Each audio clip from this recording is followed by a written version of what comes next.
Welcome to WealthRise Stories, where clarity meets knowledge, and knowledge becomes financial power.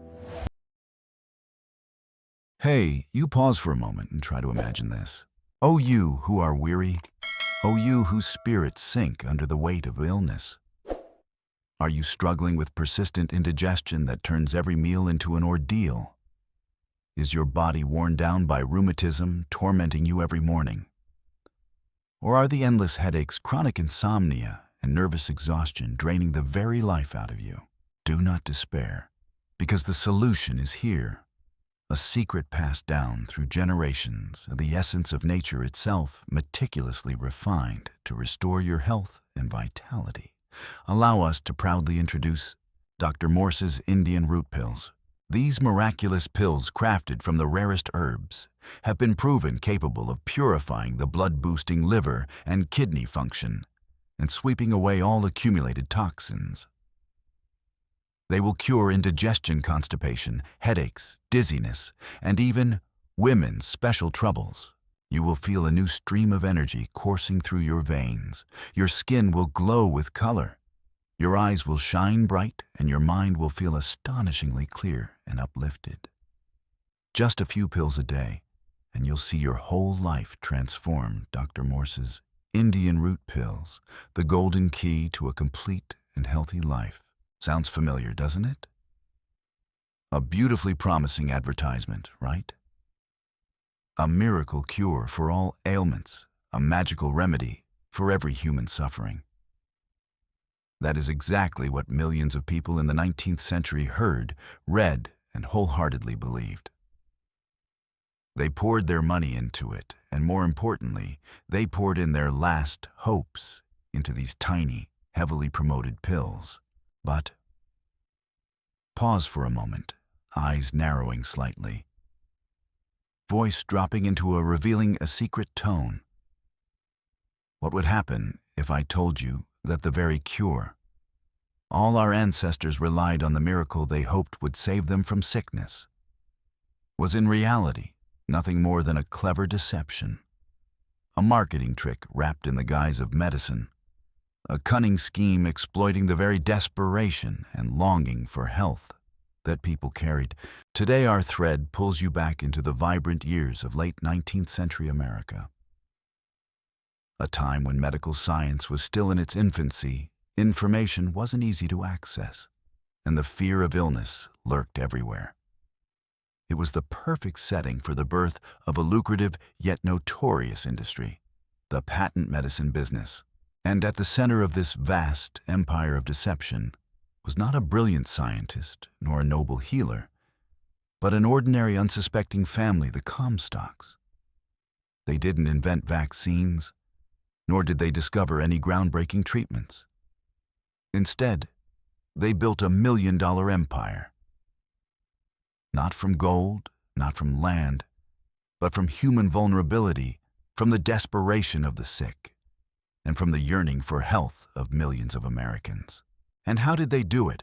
Through one of the boldest, largest, and most effective marketing campaigns in history, under the beautiful, familiar name we just mentioned, Dr. Morse's Indian Root Pills. Brace yourself, because what we're about to uncover is not just the story of miracle pills or a wealthy family, but a profound and cautionary lesson about belief, truth, and the terrifying power of advertising, a power capable of shaping an entire generation, steering an entire culture, and even taking lives. Welcome to my channel, where together we peel back the layers of stories that may seem old and dusty, yet hide profound lessons tightly connected to the world we live in today. Have you ever wondered why we humans, regardless of the era we live in, no matter how intelligent we may become, still possess this strangely intense craving for a miraculous solution, a pill that can cure every illness, a secret that can change your life in an instant, or a promise of a brighter future delivered with just a single click? Deep within each of us lies a common weakness, the fragility of hope, and the yearning to be healed, to be freed from physical and emotional suffering. And what's striking is that this craving isn't some modern phenomenon of the 21st century. It has existed for a very, very long time, and that is exactly where our journey begins today. With a book that appears dry at first glance, tucked away in the archives of history, yet holds within it an entire universe of human psychology, the rise of modern advertising, and a little-known empire. The book, The Comstock Patent Medicine Business and Dr. Morse's Indian Root Pills. Sounds long-winded and academic, doesn't it? I thought the same at first. But as I began turning its pages, I realized this wasn't just another history book. It felt like a mirror exposing the deepest recesses of human nature, revealing astonishing insights into how a backyard healer in the 19th century laid the foundation for today's multi-billion-dollar advertising industry. The goal of this nearly 130-minute video isn't merely to retell the story of a fake miracle medicine company and a cunning entrepreneur. It is so that together we explore three core themes that stretch from the past to the present. First, human psychology. Why are we so quick to place our faith in flashy promises and quick fixes, especially when we're desperate, sick, or simply longing for something better? We'll dissect the psychological mechanisms behind gullibility, the search for hope, and how these vulnerabilities are exploited with remarkable sophistication. Second, the power of belief. A double-edged sword, isn't it? Belief can heal, uplift, and empower, but it can also turn us into victims of deception. The Comstock story demonstrates this, vividly showing how faith in a miracle cure fueled the rise of an entire industry. And finally, we'll witness the birth and evolution of modern advertising. From crude printed flyers and sensational slogans to brand building and complex distribution systems. You'll be amazed to see that many marketing techniques we consider modern today actually had their roots in Comstock's era. The only difference lies in the medium. Now let me set the tone for our entire journey. This isn't just a story about fake pills, sophisticated scams, or the ignorance of a bygone era. No, absolutely not. This is a story about us, about human nature, about our desire to be healed, to be freed from suffering, about the fragility of hope, and how easily it can be exploited. Comstock wasn't merely a monster born to deceive. In a way, he was a product of his time, a man who recognized and capitalized on a deep-seated need, a gap in the medical system, and the social psychology of his era. He created a solution, even if artificial, for a very real problem, the terror of illness and the lack of reliable medical information. And that is the key. The lesson from Comstock isn't outdated at all. It echoes loudly in our modern lives. Do you see the miracle cure ads on social media? The spam emails promising to change your life? The sudden experts offering exclusive therapies with no scientific backing, or more simply the way we're so quick to believe a sensational headline without checking its source? All of it connects back to the fake medical empire we're about to uncover. So during the time we spend together, our journey through this book will be divided into three main parts so you can see the landscape clearly. Part 1. The setting and the promised land of patent medicine. We'll travel back to 19th century America, a time when medicine was primitive. Diseases were rampant, and faith in secret remedies and patent medicines reached its peak. We'll explore the medical conditions of the era, the fear of illness, and why people were so willing to believe the most unrealistic promises. This sets the stage for understanding why Comstock could rise so spectacularly. Part 2. H.N. Comstock and the Empire of Indian Root Pills. This is the heart of the story. We dive into the life and career of H.N. Comstock, a complex figure, and in his own way, a marketing genius. We'll explore how he created Dr. Morse's Indian Root Pills, a product that was essentially a laxative, yet advertised as a universal cure. We'll break down his clever and often deceitful advertising techniques, from fake testimonials to brand building to constructing a vast distribution network. This is where we witness the early architect of modern advertising at work. Part 3: Legacy Lessons and Echoes in the Present Day. And finally, we'll look at the legacy Comstock left behind. Not just the downfall of an empire, but the awakening of society and the beginnings of medical and advertising regulations. More importantly, we'll reflect on what lessons we can carry into today's world, from fake medicines and exaggerated supplements to misinformation and the way we consume content. This is where we tie the entire story back to our own lives. I know it sounds heavy and complicated.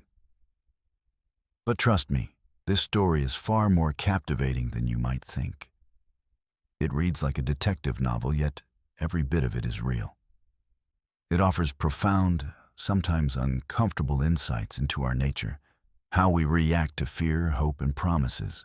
And I hope that by the end of this video, you won't just gain knowledge about an important period in history, but also develop a deeper understanding of ourselves, the society we live in, and the importance of healthy skepticism.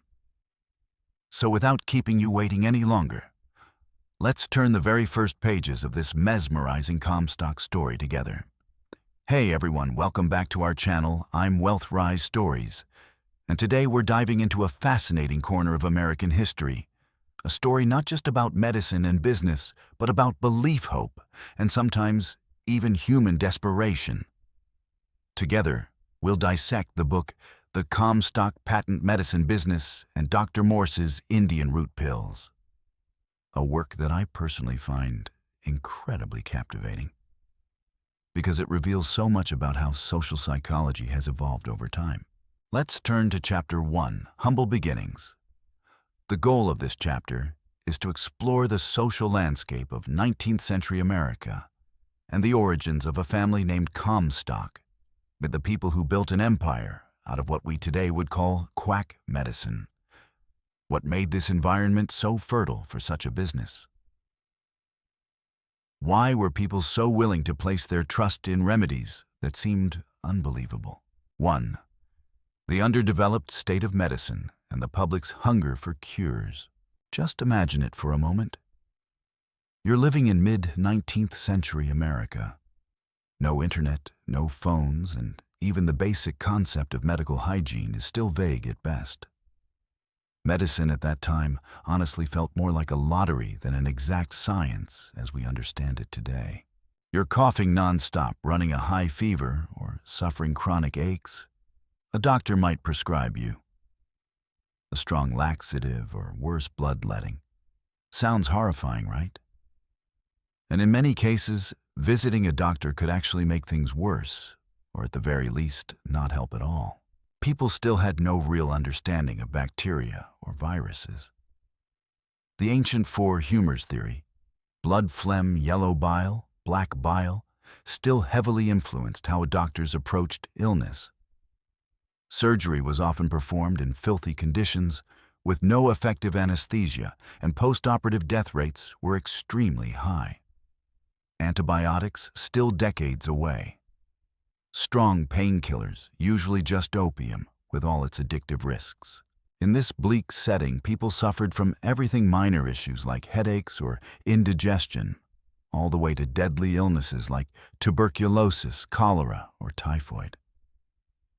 Most Americans lived in rural areas. Seeing a trained doctor who wasn't necessarily much better was a luxury.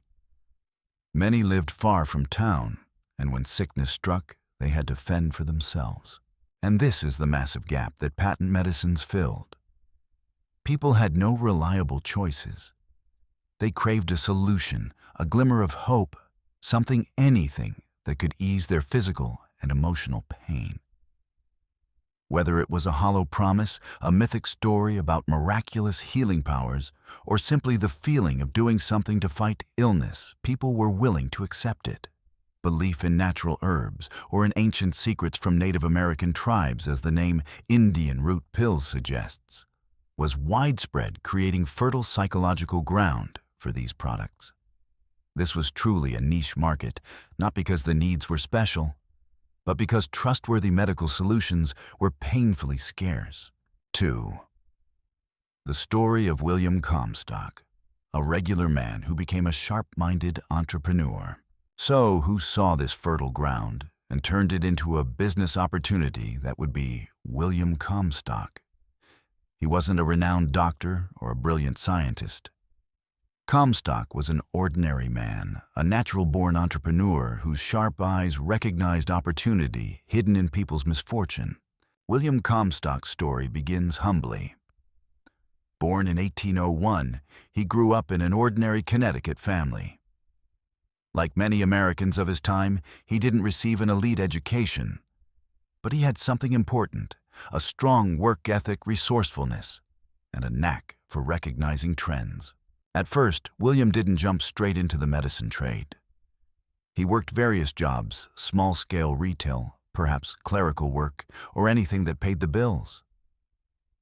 These experiences taught him about markets, about how small local economies functioned, and most importantly, about consumer psychology. He learned how to talk to people, how to promote a product, and how to build trust skills that would later become crucial to his success.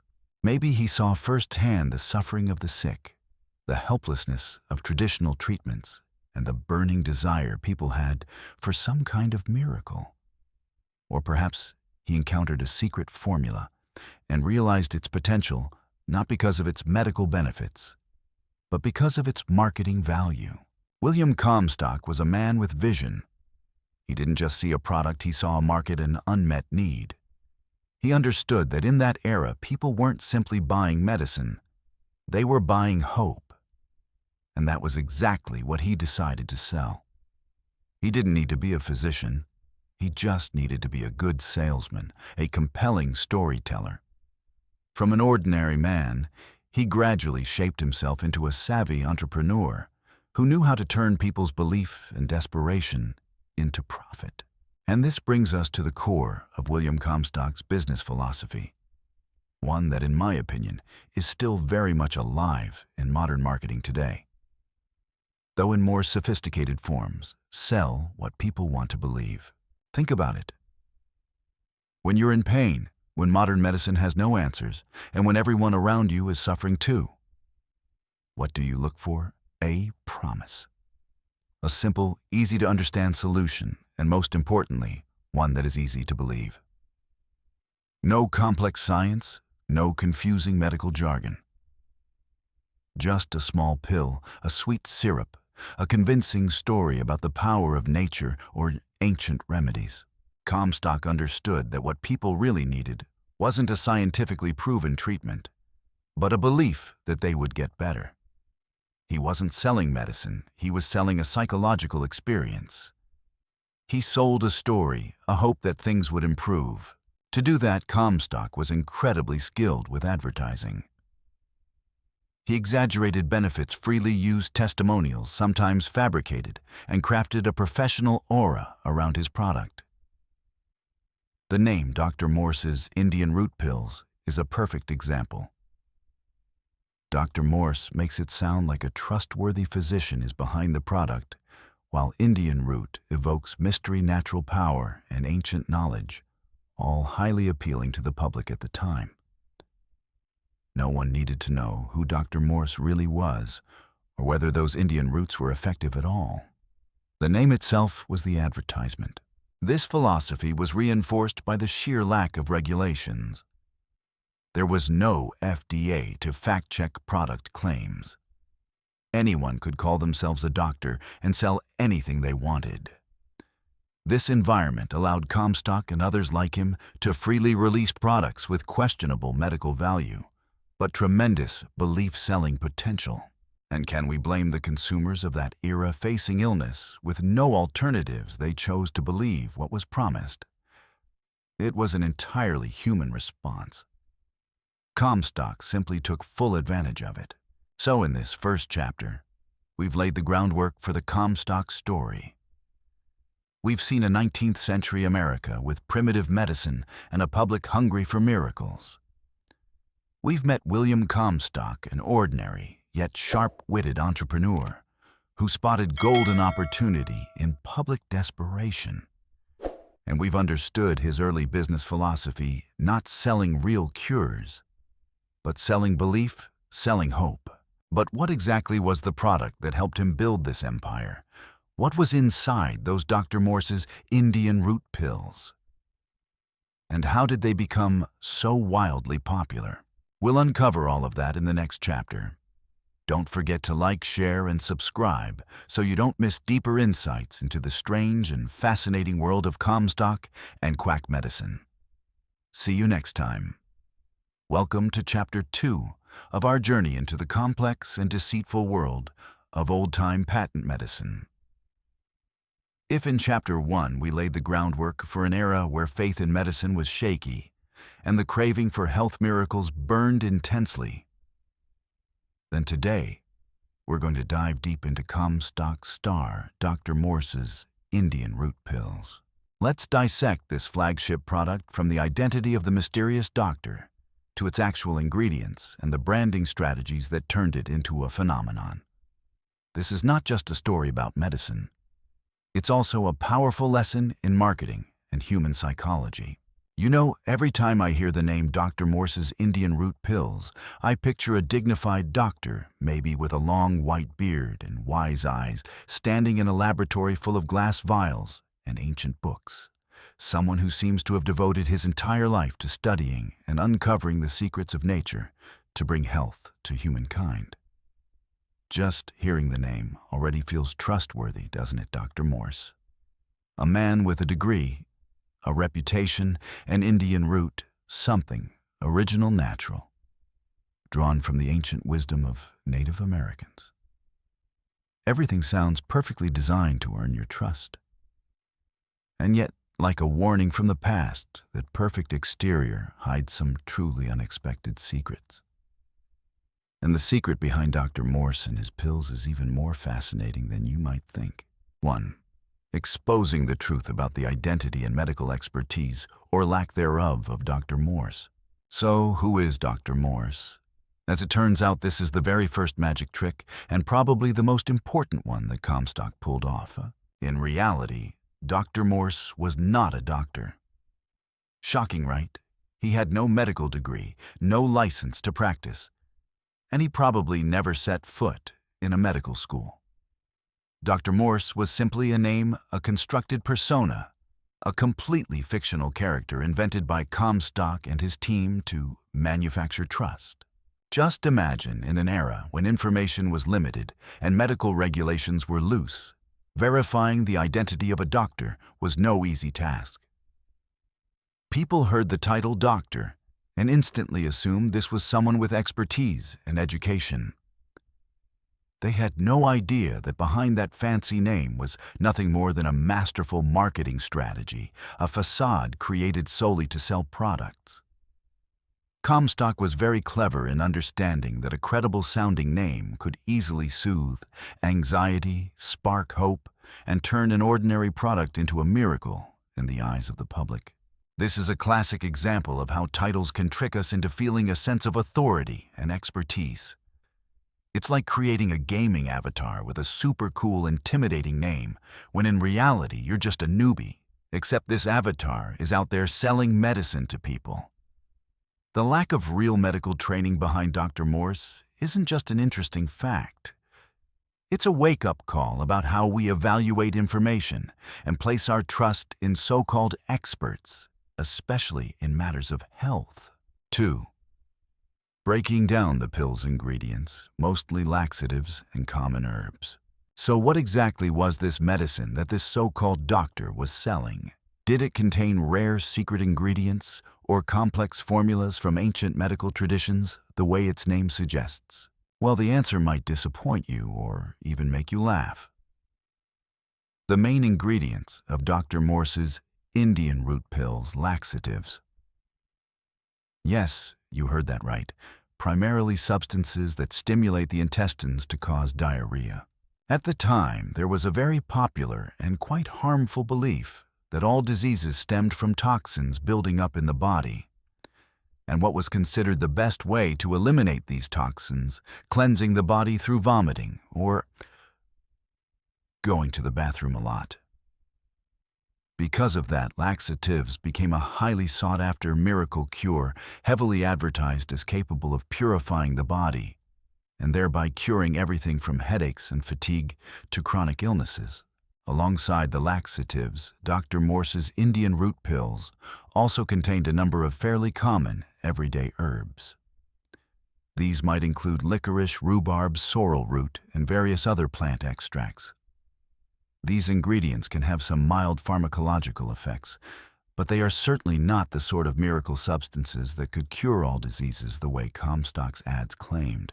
Just picture it, a pill advertised as curing everything from a simple cold to liver disease, and even female troubles or hemorrhoids. But in reality, it's just a blend of laxatives and a few ordinary herbs. From cure-all to helps you go to the bathroom more easily. Sounds kind of ridiculous, doesn't it? But that's the bare truth.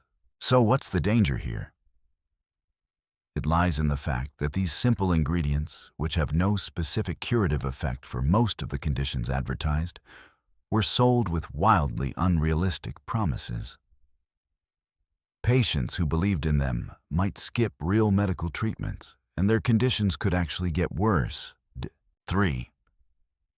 Explaining the marketing strategy behind the name Indian Root and how it created mystery and credibility.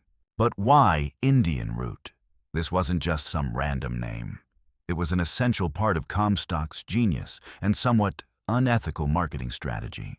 In the 19th century, there was a certain romanticism surrounding Native American culture. People believed that native tribes possessed ancient knowledge and secret natural remedies that Western medicine had yet to discover.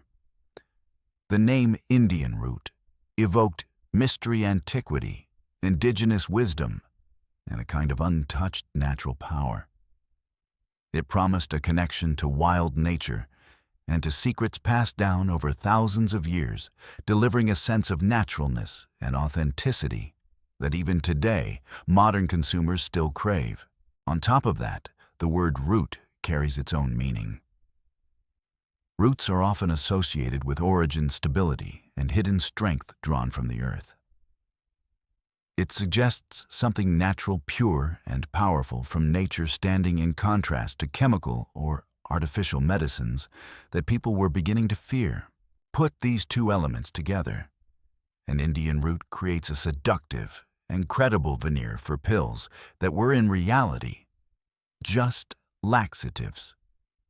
It tapped directly into public psychology.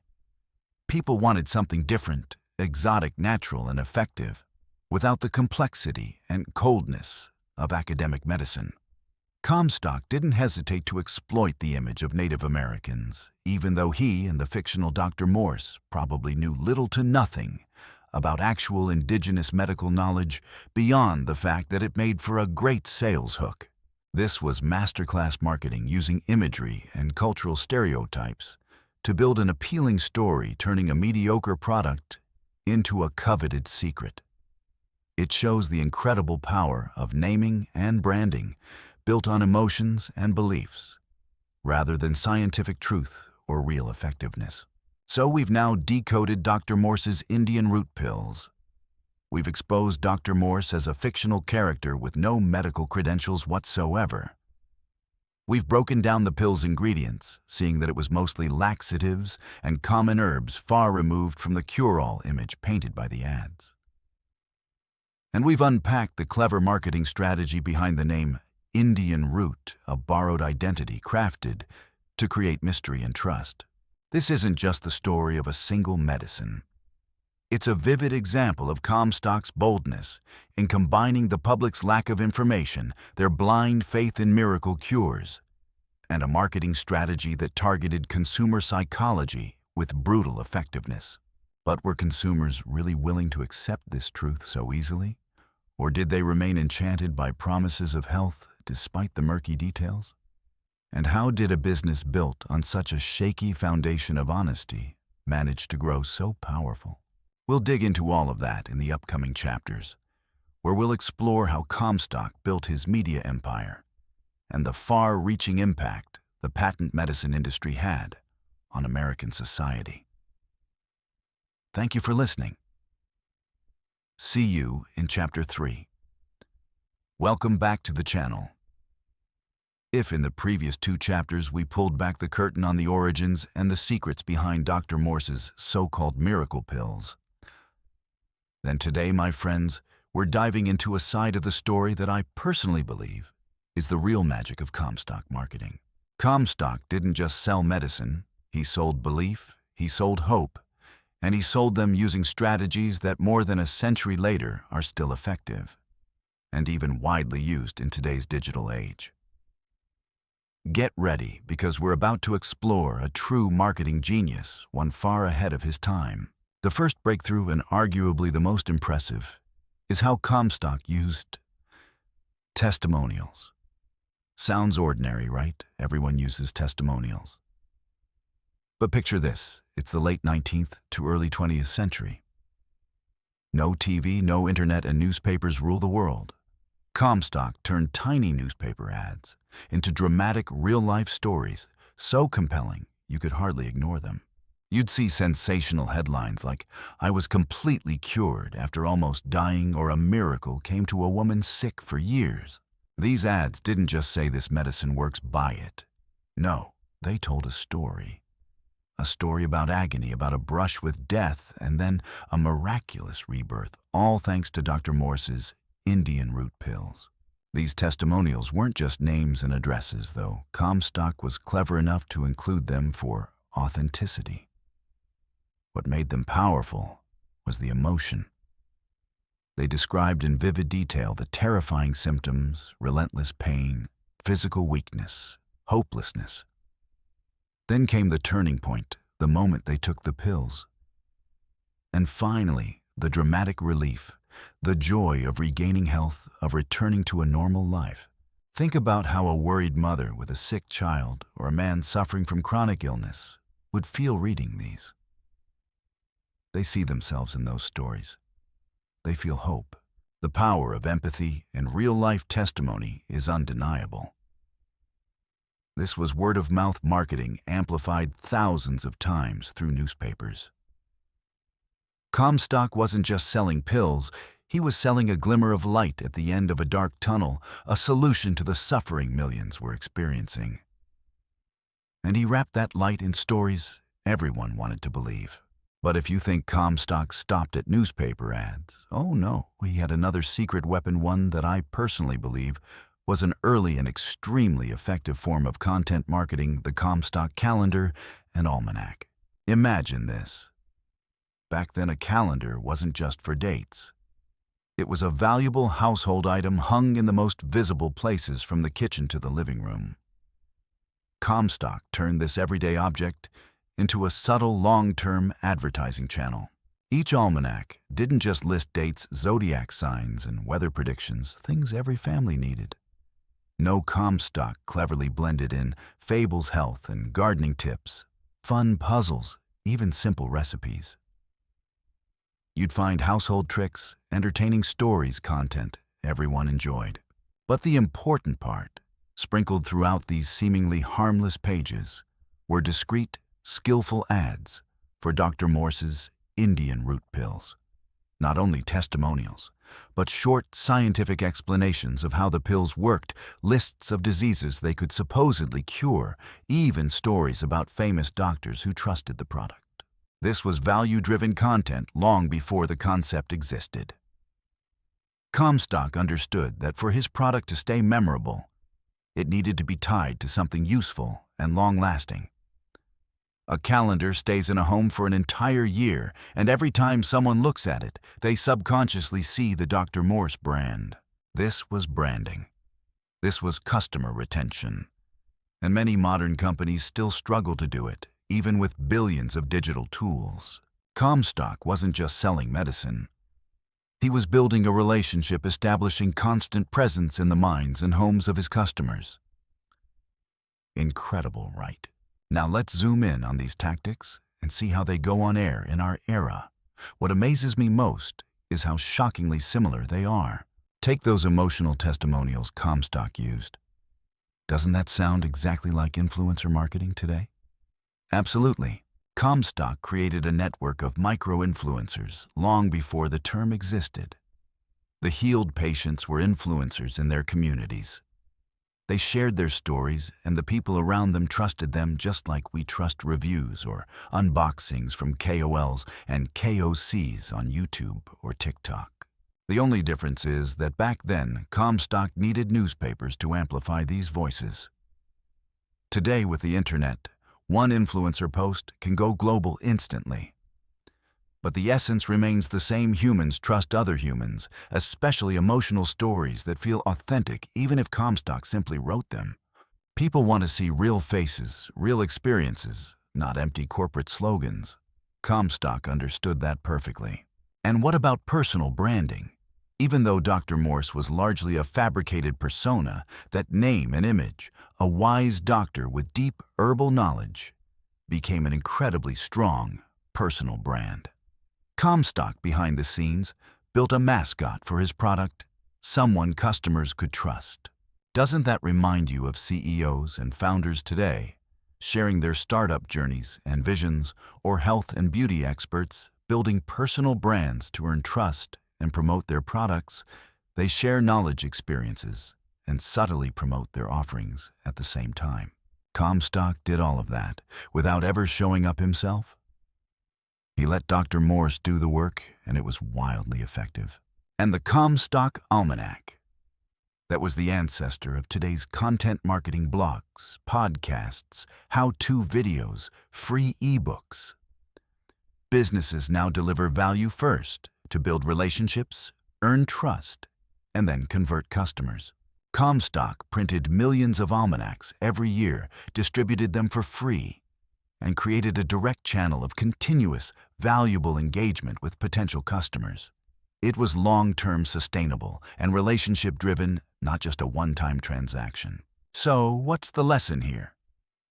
People always trust people, and valuable content will always be welcomed. The core principles of marketing haven't changed, only the tools and platforms have.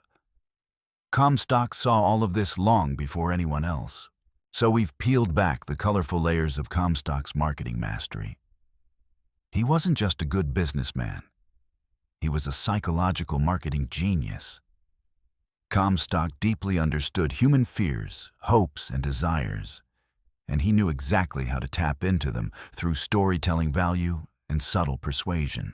These tactics, born in the era of print and postage, still form the foundation of many successful campaigns today. From the power of personal testimonials to the endurance of content marketing, Comstock mapped out a path modern marketers are still following. In the next chapter, we'll go deeper into voice drops a hint of mystery, the legal scandals, the ethical debates, and the price of building an empire on the fragile line between belief and truth. Will the Comstock empire stand forever? Stay tuned. Welcome back to the channel. I'm your narrator. And today we're turning to a completely new page in this story. A chapter that I dare say will make you genuinely admire the vision and boldness of people living back in the 19th century. If in the previous chapter we were stunned by Comstock's explosive growth in the domestic U.S. market, then today, get ready to witness an even more extraordinary leap. This is the story of how Dr. Morse's Indian Root Pills not only conquered one nation, but reached out and stepped onto the world stage, becoming one of the very first global brands. Let's dive into Chapter 4, Building a Global Empire. My friends, in the late 19th century, for most businesses, simply succeeding in one single state was already a major achievement, let alone dominating the entire United States. Yet Comstock, with sharp business instincts and relentless ambition, looked far beyond national borders. They didn't just want to own America. They wanted to conquer the world. Sounds crazy, doesn't it?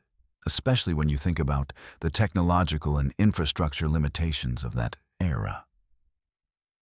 But that's exactly what makes this story so remarkable. The first steps, crossing borders. Canada and the United Kingdom. So where did they make their first moves? Canada, of course. As the northern neighbors sharing many cultural and linguistic similarities, Canada was the most natural springboard for Comstock to test its international ambitions. Expansion into Canada was relatively smooth, allowing them to fine-tune their advertising and distribution strategies on a smaller scale before taking bigger risks. It was like a miniature test lab for their global vision. But Comstock's ambition didn't stop with a northern neighbor. They looked east across the Atlantic toward the great British Empire. The United Kingdom wasn't just a massive market with millions of potential consumers. It was the heart of a vast empire from which goods and ideas could spread to every corner of the globe. Entering the British market was a powerful statement about Comstock's stature. It showed they were serious about becoming a truly global brand. And once they had a foothold in Britain, the doors to the empire's colonies, India, South Africa, and especially Australia, began to open as well. Just imagine this for a second. In the 19th century, getting a product from New York all the way to Australia was an incredible feat. But Comstock did it. They transformed Dr. Morse's Indian Root Pills from an American remedy into a global phenomenon. The art of adaptation, the strategy of localization. So how did they manage to succeed in such distant and diverse markets? This is where Comstock's localization strategy truly shines a lesson that even today's multinational corporations are still trying to master and refine. They understood that an ad that worked in New York wouldn't necessarily work in London or in Sydney for that matter. Instead of simply translating their advertising copy, Comstock translated the spirit and cultural context as well.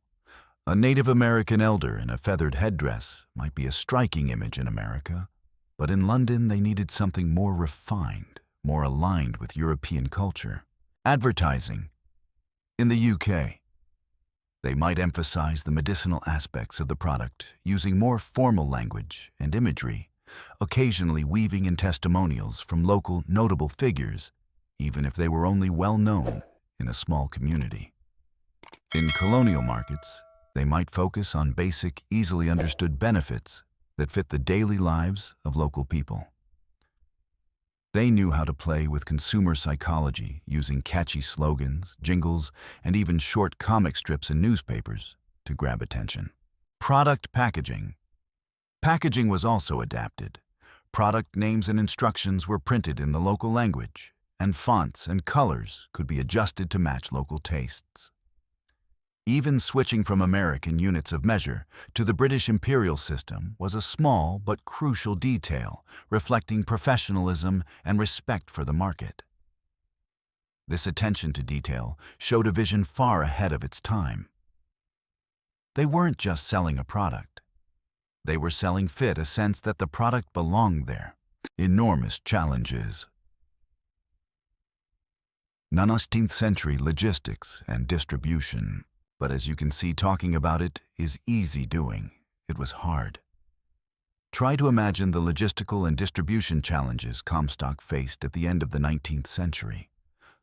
No airplanes, no refrigerated containers, no GPS tracking. Shipping goods halfway around the world was anything but a walk in the park. Walk in. Sea transportation goods had to be carefully packed into sturdy wooden crates, loaded onto sailing ships that drifted at sea for weeks, even months. Harsh weather, the lingering threat of piracy less common but still real, and the risk of damage from humidity and temperature were constant concerns. A shipment could be delayed for months or disappear entirely. Limited infrastructure. Once the goods arrived at port, the journey continued by train horse-drawn carriage, or sometimes even by human labor, to warehouses and final distribution points. Roads were still rough, and domestic transport was no small challenge. Customs and tariffs. Each country and colony had its own customs regulations and tax laws. Handling paperwork and ensuring compliance with all these rules was a massive administrative burden. requiring patience and a deep understanding of international law. Storage and preservation pills. Even miracle pills still needed proper storage to maintain quality. In tropical humid climates like India or parts of Australia, keeping the pills from getting damp or spoiled in poorly equipped warehouses was a serious problem. So how did they overcome all this? The answer lies in persistence, adaptability, and most importantly, in building a network of reliable local agents. Comstock didn't try to do everything themselves. They sought out local partners, people who understood the market, had connections with retailers, and could handle problems as they arose on the ground. This was a decentralized business model, empowering partners, a brilliantly smart strategy for its time. The birth of a global empire. From those first steps in Canada to conquering the demanding British market and then reaching distant Australia, Comstock wrote an epic tale of business expansion. They turned Dr. Morse's Indian Root Pills into a familiar name in many parts of the world, not just selling a product, but selling a vision, a capability. They proved that even in a low-tech era, with determination and the right strategy, a small brand could become a global force. Comstock's success in building a global empire is not only a testament to their business talent, but also a deep insight into the nature of international trade development. It shows us that the basic principles of marketing, understanding the market, adapting to culture, and building effective distribution systems have existed for a very long time, long before modern buzzwords like globalization appeared. So we've just explored Comstock's incredible journey of going global. A story full of boldness, smart strategy, and seemingly insurmountable challenges. This is one of the first building blocks in the foundation of the multinational corporations we know today. The story of Comstock and Dr. Morse's Indian Root Pills still has plenty left to tell. In the next chapter, we'll dive into an equally fascinating angle: the relentless advertising strategies and the ethical controversies surrounding patent medicines. Don't miss it. If you found this content interesting and valuable, don't forget to hit like, share this video with your friends, and especially subscribe to the channel so you don't miss more gripping stories from the history of business. Drop a comment below and let me know what impressed you most about Comstock's globalization journey. Welcome back to the channel. I know over the past chapters we've dug deep into the brilliant, or cunning depending on how you see it, business minds of people like Comstock. We uncovered how they built an empire on advertising and promises. We dissected every marketing trick from newspapers flooded with ads to those traveling medicine wagons. But today I want us to take a step back. I want to set aside the revenue numbers, the flashy marketing tactics. Because at the heart of this empire, it wasn't the shiny bottles on the shelves that mattered, it was the people. The people who placed their trust and their money in Dr. Morse's Indian Root Pills.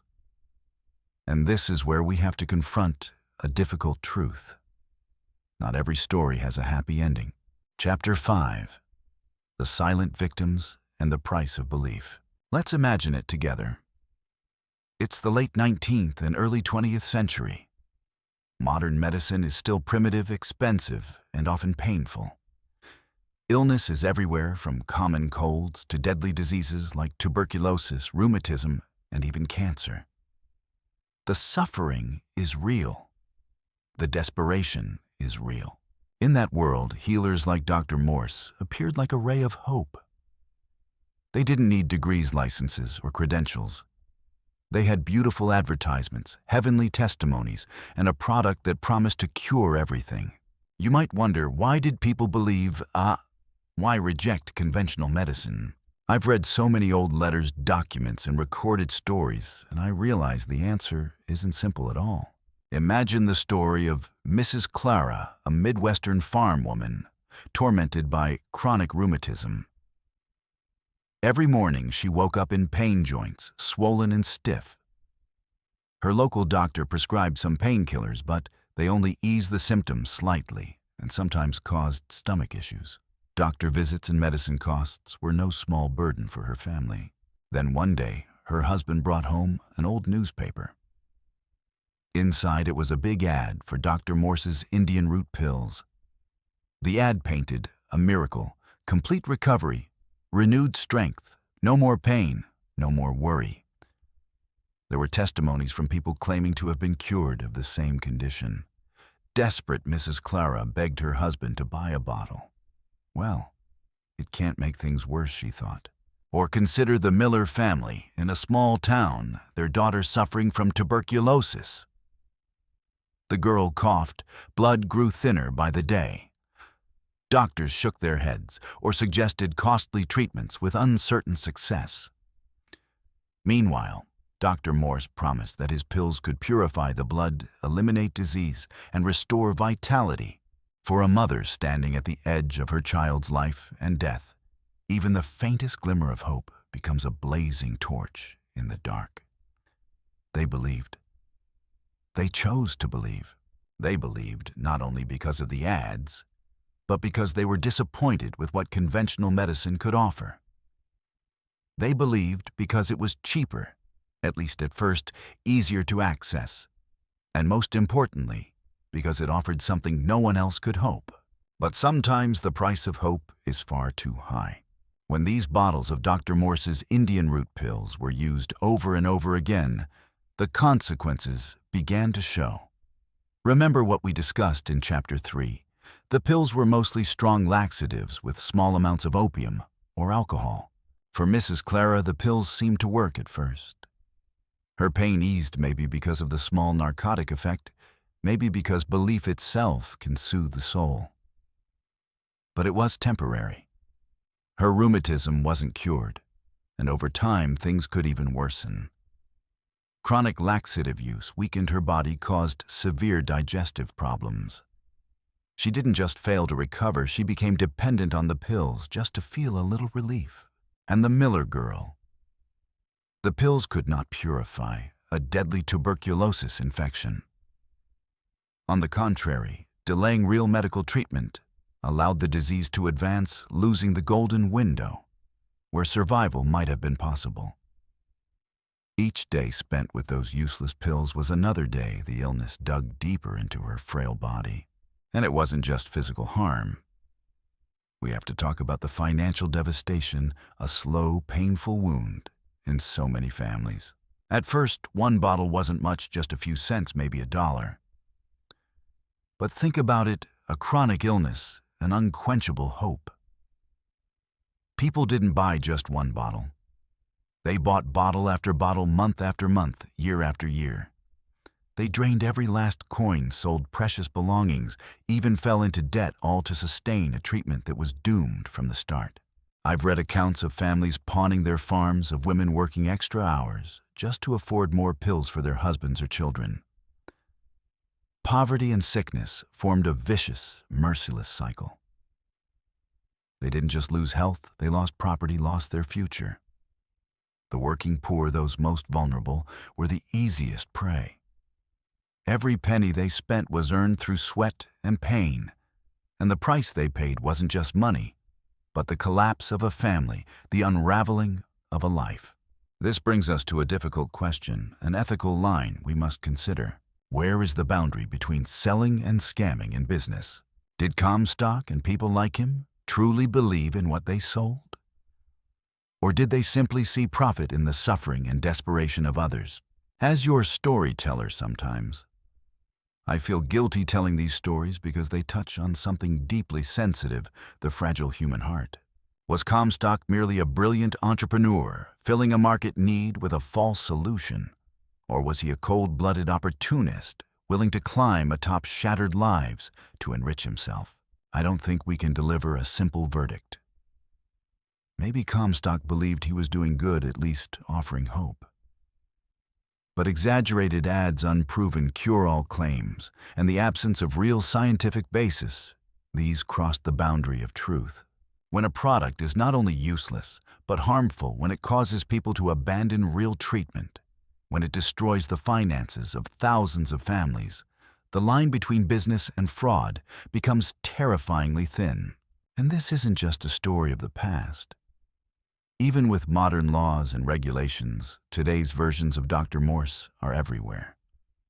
From flashy miracle supplements promoted on social media to exclusive medical methods with zero scientific backing, belief is still a powerful tool.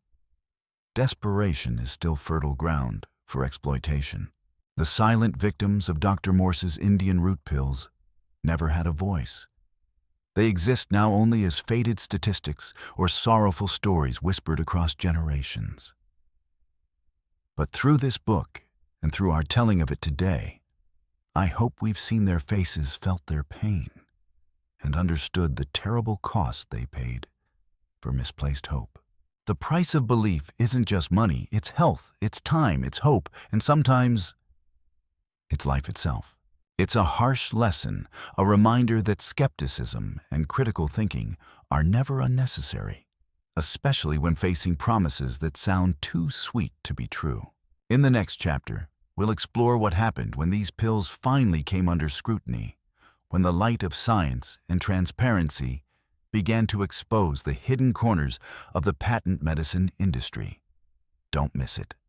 Welcome back to my YouTube channel, where we explore the fascinating stories hidden behind the pages of history books. Today we're continuing our journey back in time with Chapter 6, The Legal Battle and the Rise of Regulation. A dramatic phase that marks the end of a glorious, yet deeply deceptive golden age of the patent medicine industry. If in the previous chapter we saw Comstock rise like a rocket building an empire on flashy advertising and hollow promises, then not long after that, a fierce wave of backlash began to swell. This was not a lone battle, but a united movement from many sides: the medical community brave, investigative journalists, and eventually the government itself. Together, they sparked a revolution that laid the foundation for the drug regulations we see today. While Comstock and their competitors were drunk on success, pouring money into glamorous ads, there were people who were not blinded by this fake glow. These were honest doctors who had seen with their own eyes the damage these miracle cures caused.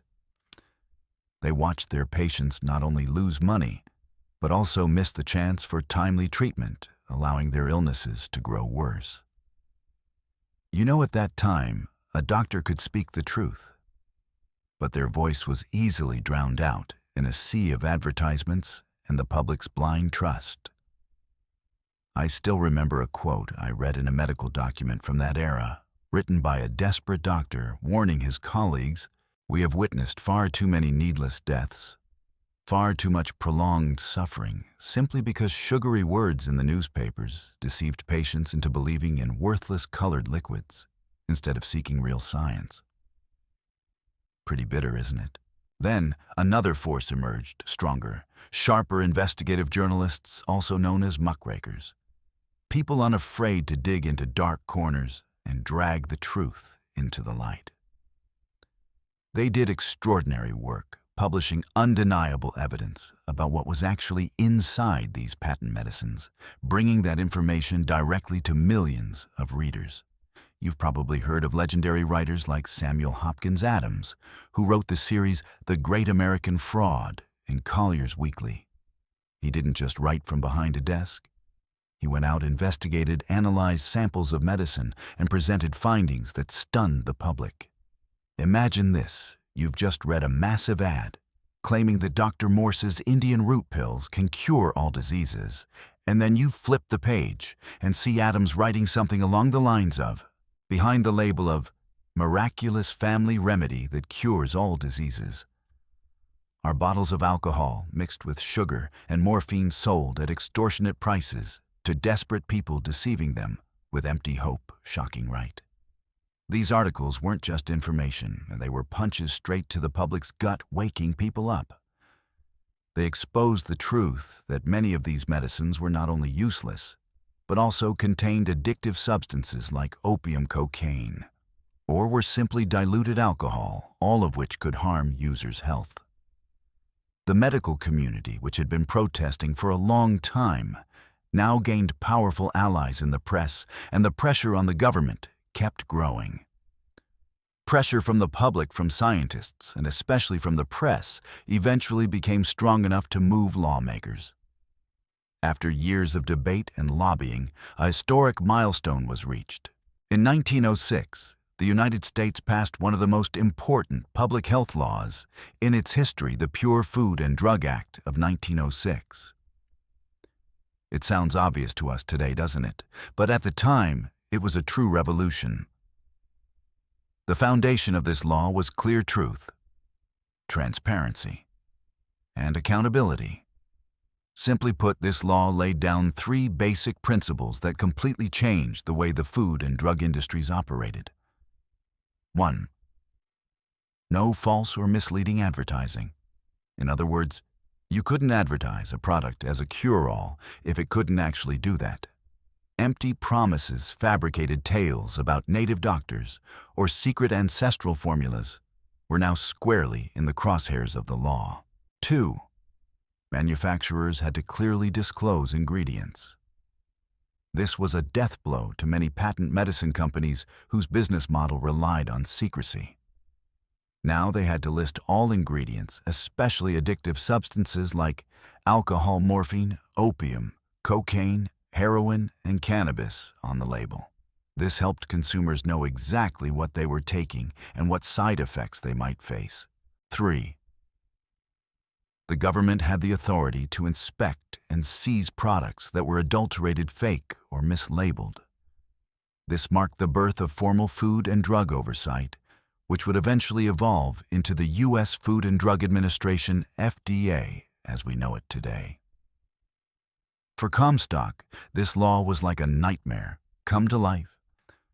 Their entire business model, built on vagueness, secrecy, and exaggerated claims, was shaken to its core. Let's break down its impact. The secrets were gone. The very thing they relied on to create a sense of mystery and exclusivity vanished.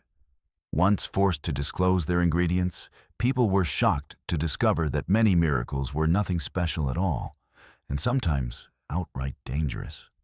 For example, a product like Dr. Morse's Indian Root Pills, when examined in the light of the Act, turned out to be mostly a laxative, with quite simple ingredients, not the universal cure-all legend had promised.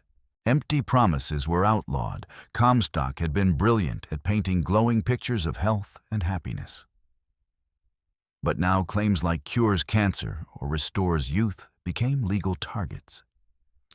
They were forced to tone down their advertising, making the product far less appealing to a public that had grown used to miraculous promises. Rising costs and complexity. To comply with the new law, Comstock had to change labels and possibly reformulate their products to remove addictive or banned substances. That meant high costs for research, new production processes, and legal compliance. Regulatory pressures squeezed their profit margins hard, severely damaged reputation. Most importantly, public trust took a serious hit. Once the press had exposed the truth, and the law required companies to reveal what was really inside, many consumers felt betrayed. The carefully crafted image of respectable doctors and trusted companies that Comstock had built over years collapsed. Who would still want to buy a medicine once they discovered it was just sugary alcohol or an ordinary laxative sold at a premium? So what was the outcome? Many patent medicine companies that couldn't adapt simply went out of business. Those that survived had to overhaul their business model, abandoning wild promises and focusing instead on products with actual, even if modest, therapeutic effect, and advertising them more honestly. This wasn't just the end of a deceptive business model. It was the beginning of a new era, one where science and transparency gradually replaced mystique and trickery. It showed the power of truth, of investigative journalism, and of a public that demanded protection. It's also a costly lesson in business ethics about building trust on real value instead of empty words. So after all these upheavals, what did Comstock and the remaining players in the patent medicine industry do to adapt? Or did they disappear entirely? Let's find out in the next chapter, where we'll explore the legacy of this era and how it helped shape the modern pharmaceutical industry. Thank you for watching. Don't forget to like, share, and subscribe so you don't miss the next fascinating stories. Welcome back to this series where we uncover the hidden stories behind the great old-fashioned medical empires. If in the previous chapters we dissected Dr. Morse's mysterious formula, his bold advertising strategies, and the fiery legal battles that followed, then today we're opening a different door. A door that reveals the people behind it all. We now step into Chapter 7, Inside the Comstock Family Wealth and Conflict. From what seemed like simple bottles of medicine, an empire rose, one that brought unimaginable wealth to a single family. But behind the glossy ads and the miracle pills, who were they really? They were real people, with ambition, with fortune, and with inner conflicts deeper than anything we, as consumers, could ever imagine. So let's peel back the glamorous layers and look into the personal lives, the inner motivations, and the hidden secrets of the Comstock family. When talking about the Comstock dynasty, we absolutely must begin with Edward Comstock Sr., the man who laid the very first stones of this empire. He wasn't born into luxury, nor did he come from a prestigious lineage. He was the embodiment of the American dream, at the time, building a life with his own hands and his own mind. Comstock Sr. was a visionary, sharp, fearless, and constantly scanning for opportunity. He saw possibility everywhere, especially in the desperate public demand for health remedies. You know, I've always pictured him as a general, not on a battlefield, but in the marketplace. A cold, calculated, decisive general, always seeking to expand territory and consolidate power. His ambition was limitless, and it was precisely that ambition that pushed Comstock & Co. from a tiny company into a giant. Maybe he truly believed in his product, or maybe he just believed in its ability to make money. For a man who rose from nothing to millionaire status, wealth wasn't just a goal, it was a measurement of his worth, a testament to his intellect and boldness. But every empire needs an heir. And in this story, we have Edward Comstock Jr., born into a life of wealth his father had carved out from nothing. Edward Jr. carried the heavy burden of protecting and expanding what his father built. He wasn't the pioneer, but he was the capable manager, the brain that helped the empire adapt to a changing world. The contrast between the two generations is fascinating. The father was a revolutionary. The son was a strategist. Edward Jr. may have been less reckless, but he was more refined in operations marketing and navigating the growing legal pressures. His ambition was just as intense as his father's, though in a different flavor, more about solidifying social status, proving he wasn't just the millionaire's son, but a businessman of real ability. Beyond these key players, the Comstock family included wives, daughters, relatives, people who didn't run the business, but were crucial to maintaining the family's social presence. They mingled with other wealthy families, hosted lavish parties, and served as unofficial ambassadors of the Comstock wealth. Yet, where there is great wealth, there is often fracture. History is full of wealthy families torn apart by power and money. We can easily imagine quiet tensions, arguments over who should lead next, who deserved the largest slice of the fortune, or disputes over how the business should evolve. The historical documents don't detail their family drama, but we can be certain the Comstock household wasn't always as harmonious as its polished exterior. It was a complicated canvas of power, kinship, and jealousy. Now let's talk numbers, tangible proof of the extraordinary wealth the Comstocks amassed. From those so-called cure-all pills, money poured in like a waterfall, turning the Comstocks into one of the richest families in America at the time. They built extravagant mansions, not houses, but actual palaces. Picture this: top architects hired the finest materials, imported gardens, manicured like artwork. Inside were luxurious furnishings, priceless art collections, and lavish banquets attended by the elite. They owned the most elegant carriages and later the earliest shiny automobiles. They wore the most fashionable custom-made clothing from renowned tailors. Their lives were a series of world travels, chamber music concerts, recreational hunts, and glittering soirees that the middle class could only dream of. This wealth wasn't just money, it was power. The Comstocks began investing in other industries, banking, real estate, railroads. They became financial tycoons with influence that stretched far beyond medicine. These investments cemented their status not just as drug sellers, but as powerful figures in the American economy. And once their pockets overflowed, what did they seek next? Social status. They didn't just want to be rich, they wanted to be accepted by the elite, respected and admired. They threw themselves into philanthropy, funding hospitals, schools, churches. This didn't just earn them a generous reputation, but also polished their public image, transforming them in the public eye, from patent medicine peddlers to respectable benefactors. They were welcomed to the grandest parties, given seats in exclusive clubs. Their children attended prestigious private schools and married into other wealthy families, forming a powerful, tightly knit network. The Comstocks evolved from snake oil merchants into pillars of upper-class American society. And here, my friends, comes the question that troubles me most, the central question of this chapter. Did they truly believe in what they were selling? When you look at the enormous wealth they accumulated, the empire built on a product that modern science would dismiss as largely ineffective, you can't help but wonder. There are two sides to this. On one hand, maybe they did believe. After all, medical knowledge at the time was limited. The placebo effect is real, and sometimes a patient's belief alone can lead to noticeable improvement. Comstock may have seen people miraculously recover after taking his pills and convinced himself the product had real value.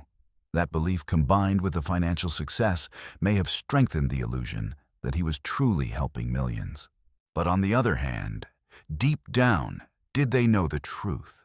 Did Edward Sr. or Edward Jr. ever lie awake at night, thinking about the actual limits of Dr. Morse's Indian Root Pills? Did they know their glowing advertisements stretched far beyond reality? This is the tragedy of many fortunes built on miracle cures or vague remedies. They face a brutal internal conflict. On one side, massive wealth, status, power. On the other, conscience, the uncomfortable truth.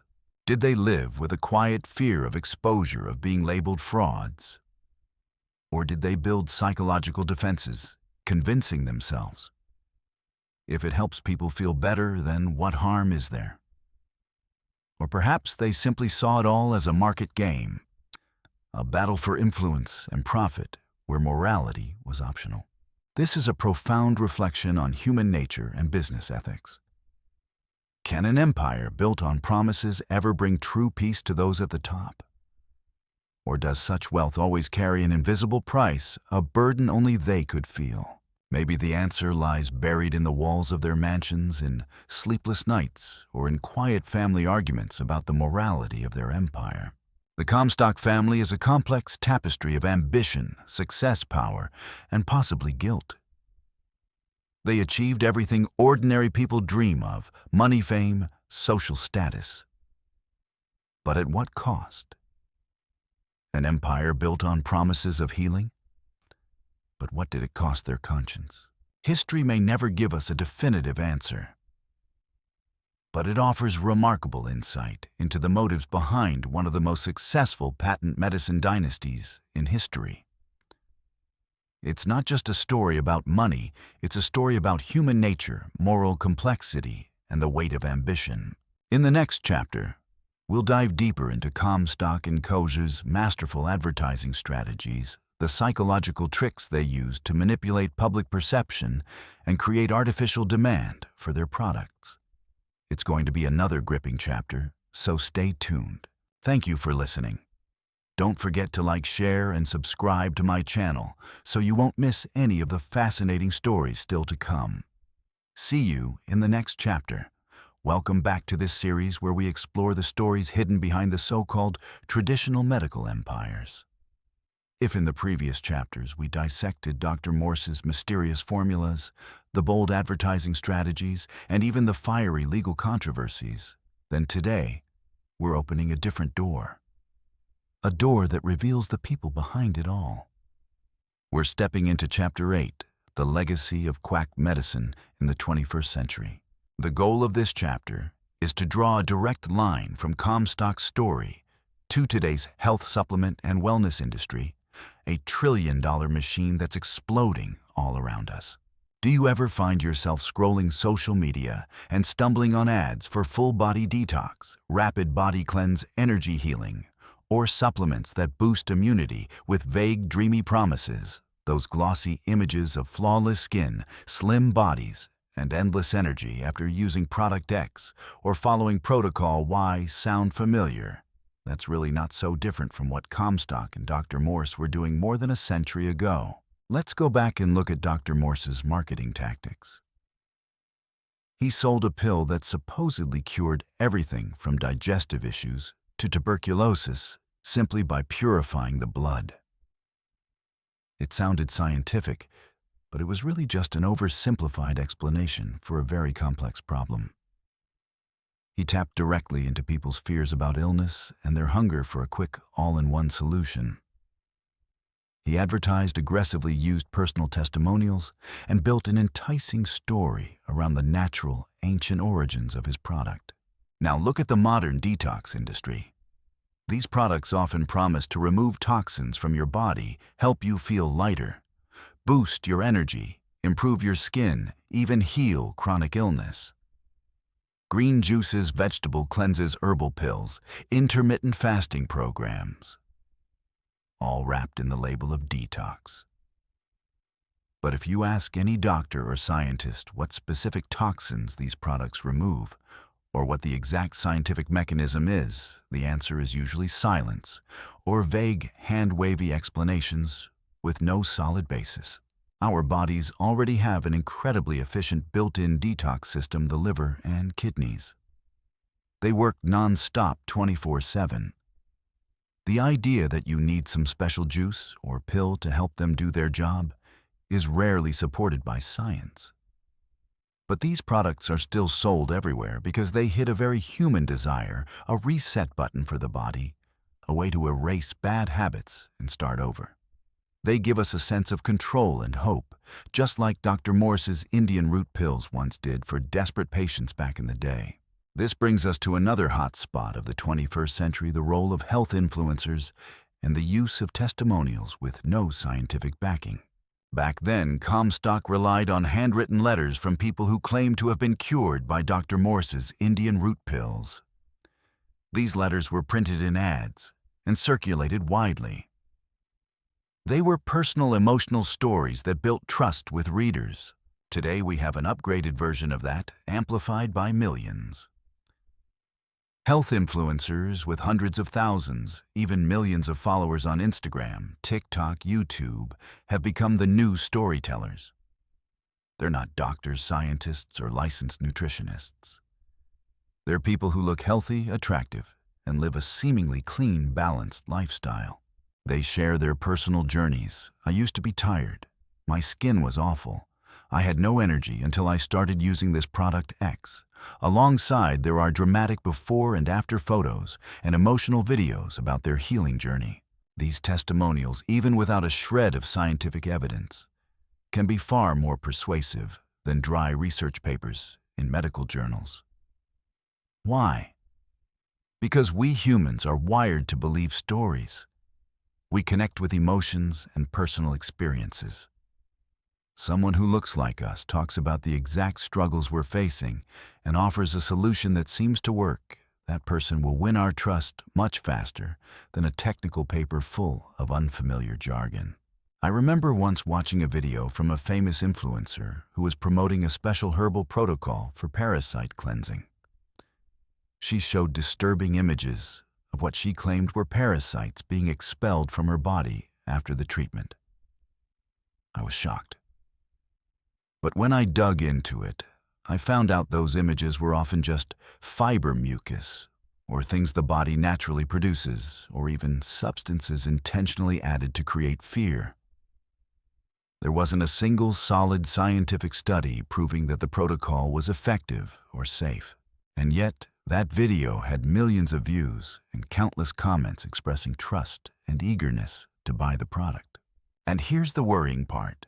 Many of these influencers are paid to promote products without clearly disclosing the partnership, or they confidently spread their personal beliefs without any scientific accountability. They create an information bubble where unverified opinions harden into truth for millions of people. This doesn't just waste money. It can be dangerous when sick people ignore professional medical advice in favor of unproven healing methods. So why is it that despite all our scientific progress and having oceans of information at our fingertips, people are still drawn so easily to quick natural fixes? This is a deep question, and the answer lies in human nature. First, fear and desperation. When we're sick, especially with chronic conditions that modern medicine can't fully cure, we're quick to grab onto any shred of hope.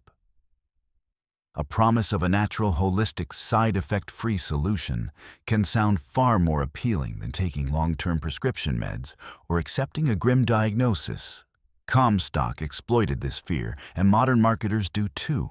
Second, the complexity of science versus the simplicity of a promise. Modern medicine is complicated. It often requires patients' lifestyle changes and doesn't come with a magic pill for everything. Quack solutions, on the other hand, are seductively simple. Just take this and everything will get better. Our brains love shortcuts. We're drawn to that simplicity. Third, distrust of big pharma and conventional medicine. Many people feel that big pharmaceutical companies only care about profit, and that traditional medicine can be too symptom-focused while ignoring the root cause. This creates a wide-open lane for those selling natural holistic products to claim they offer the real or more authentic solution. Fourth, the power of the word natural. In our minds, natural equals good, safe, healthy. But snake venom is natural. Arsenic is natural. From a marketing standpoint, though, slapping the word natural on a product instantly creates a powerful positive impression, even if the product has never been scientifically tested or could be harmful. Dr. Morse called his product Indian Root Pills. It sounded natural and ancient, even though it contained alcohol and strong laxatives. Finally, social pressure and trends. We live in a world where self-care and wellness lifestyles have become status symbols. Following certain wellness protocols or using certain natural brands can be a way to signal that we belong to a certain group or that we're taking our health seriously, even when there's no clear evidence the product actually works. The legacy of quack medicine isn't just the old bottles gathering dust in museums. It's a psychological template, a marketing strategy, and a vulnerability in human nature that's been exploited across generations. It lives on in the glossy ads on social media, in the emotional testimonials from influencers, and in our own longing for easy solutions to complex problems. The story of Comstock and Dr. Morse isn't just a historical note about a few fraudsters. It's a powerful reminder of why critical thinking matters, of why we must ask questions and look for evidence, especially when it comes to our health. Thank you for listening to Chapter 8. The Legacy of Quack Medicine in the 21st Century. Remember, knowledge is power, and the ability to tell the difference between truth and advertising is one of the most valuable skills we can have in today's information-saturated world. See you in the next chapter. In the previous chapters, we've dug into the cunning world of the patent medicine business, and especially the story of Dr. Morse's Indian Root Pills. We've seen how flowery ads and outrageous promises deceived millions of Americans in the 19th century. turning them into prey for ignorance and the desperate desire to be healthy. You'd think those tricks had been left in some distant past, a history lesson we've long since mastered. But is that really true?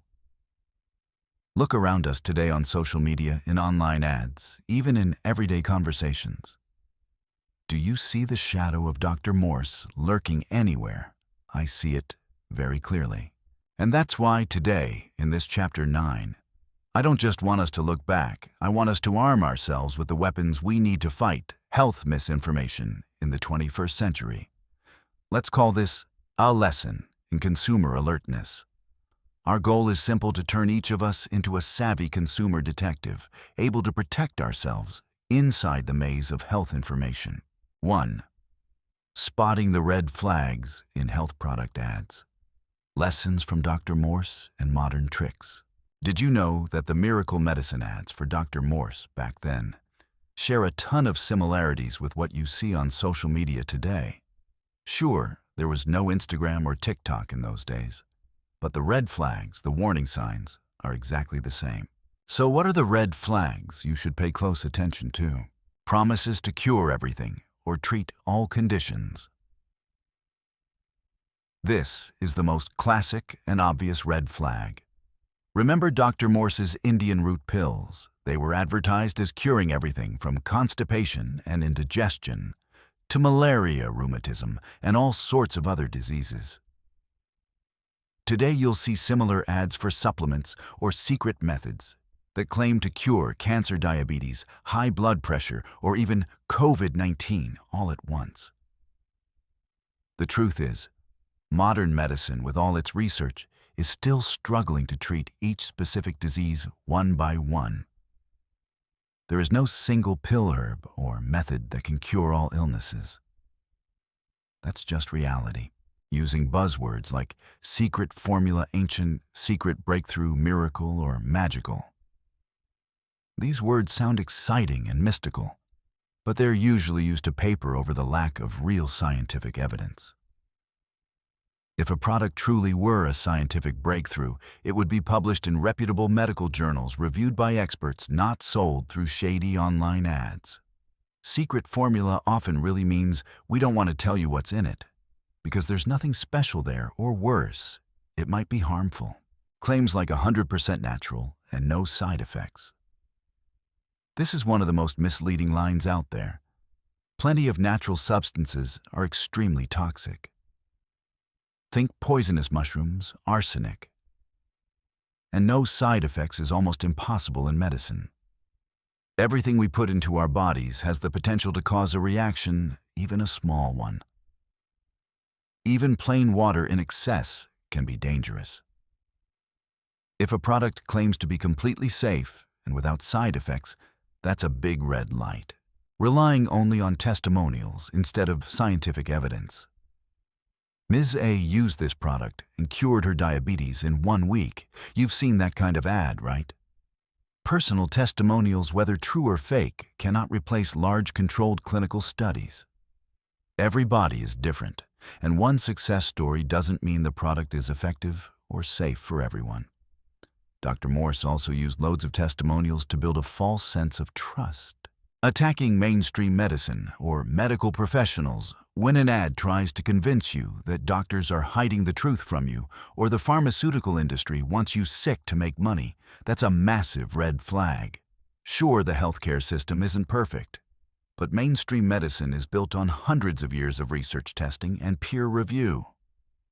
This kind of us versus them rhetoric is often a tactic used by bad actors who want to cut you off from reliable sources of information so they can manipulate you more easily, creating fake urgency or fake scarcity. Only 5 discount spots left. Buy now or you'll miss your golden chance. These tactics are designed to make you decide quickly without time to think or research. Your health should never be gambled on rushed decisions. Remember these red flags. When you scroll past an ad and see one of them, pause, take a breath, and start asking questions. 2. The importance of seeking scientific evidence and consulting medical professionals. So, how do you know if a product is actually trustworthy? The answer is simple, but also the one most often ignored. Look for scientific evidence. And no, that doesn't mean a random blog post or a YouTube video from a self-proclaimed expert. We're talking about peer-reviewed studies published in reputable medical journals. You don't have to be a scientist to understand the summaries of these studies. You can search public medical databases like PubMed, the U.S. National Library of Medicine, or websites run by major health organizations like the World Health Organization, WHO, or the Centers for Disease Control and Prevention, CDC. These sources often provide clear, public-friendly summaries. And above all, consult medical professionals. Doctors, pharmacists, and licensed dietitians are people who have spent years studying and training. They're trained to understand the human body diseases, medications, and supplements. They're not there to sell you a product. They're there to give you advice based on evidence-based medicine. Picture this. In Dr. Morse's time, people didn't have many options. No internet, no easy access to medical journals, and very few properly trained doctors. They had to rely on advertising. But we are different. We have countless information sources and medical professionals right in our communities. Use that privilege. Personally, whenever I have a health issue, even a small one, I prioritize asking a doctor or pharmacist before taking anything on my own. It's a habit I've built, and it's truly protected me from bad decisions and from products that might be useless or even harmful. Don't be afraid to ask questions. Don't be afraid to seek a second opinion. Your health is worth far more than any pretty advertisement. 3. The skill of reading ingredient labels and understanding marketing terms. Beyond looking for evidence and talking to experts, you need to become a skilled label reader. Don't be fooled by the shiny words on the front. Flip the product over and look at the ingredient list. Ingredient list. This is the most honest resume the product has. You'll see what's actually in it. Does it really contain the ingredient the ad keeps bragging about? Does it include additives or preservatives you'd prefer to avoid? Pay attention to the doses of the active ingredients. A product might hype rare extract X, but on the label you'll see it's present in a tiny amount too small to have any real effect. Proprietary blend. When you see this phrase, be cautious. It means the manufacturer doesn't want to reveal the exact amount of each ingredient in that blend. They only show the total weight, not the breakdown. This makes it nearly impossible to judge safety and effectiveness because dosage is absolutely critical. Understand the pretty marketing terms. Natural. As I said, natural does not mean safe or effective. Mercury is natural, and so are many toxic plants. Plenty of herbs can cause dangerous drug interactions or toxicity if used incorrectly. Detox. This is one of the most overused and almost meaningless terms in health marketing. Our bodies already have a built-in detox system, the liver and kidneys. They do an amazing job naturally.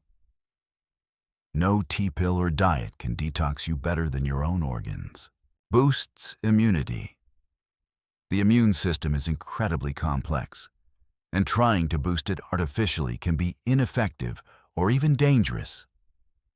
An overactive immune system can lead to autoimmune diseases. The best you can do is support your immune system through a healthy lifestyle, balanced diet, exercise, sleep. FDA registered versus FDA approved. This is one of the sneakier marketing tricks. In the US, FDA registered, for example, a manufacturing facility simply means the company has registered with the FDA. It does not mean the FDA has tested, evaluated, or certified the product's safety or effectiveness. FDA approved, on the other hand, is a rigorous process reserved for drugs and medical devices, requiring strong scientific evidence of both safety and efficacy. Don't confuse the two.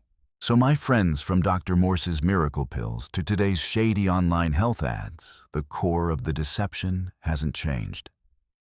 Bad actors still prey on our worries, our lack of information, and our longing to be healthy. But now you have critical thinking tools to protect yourself and your loved ones.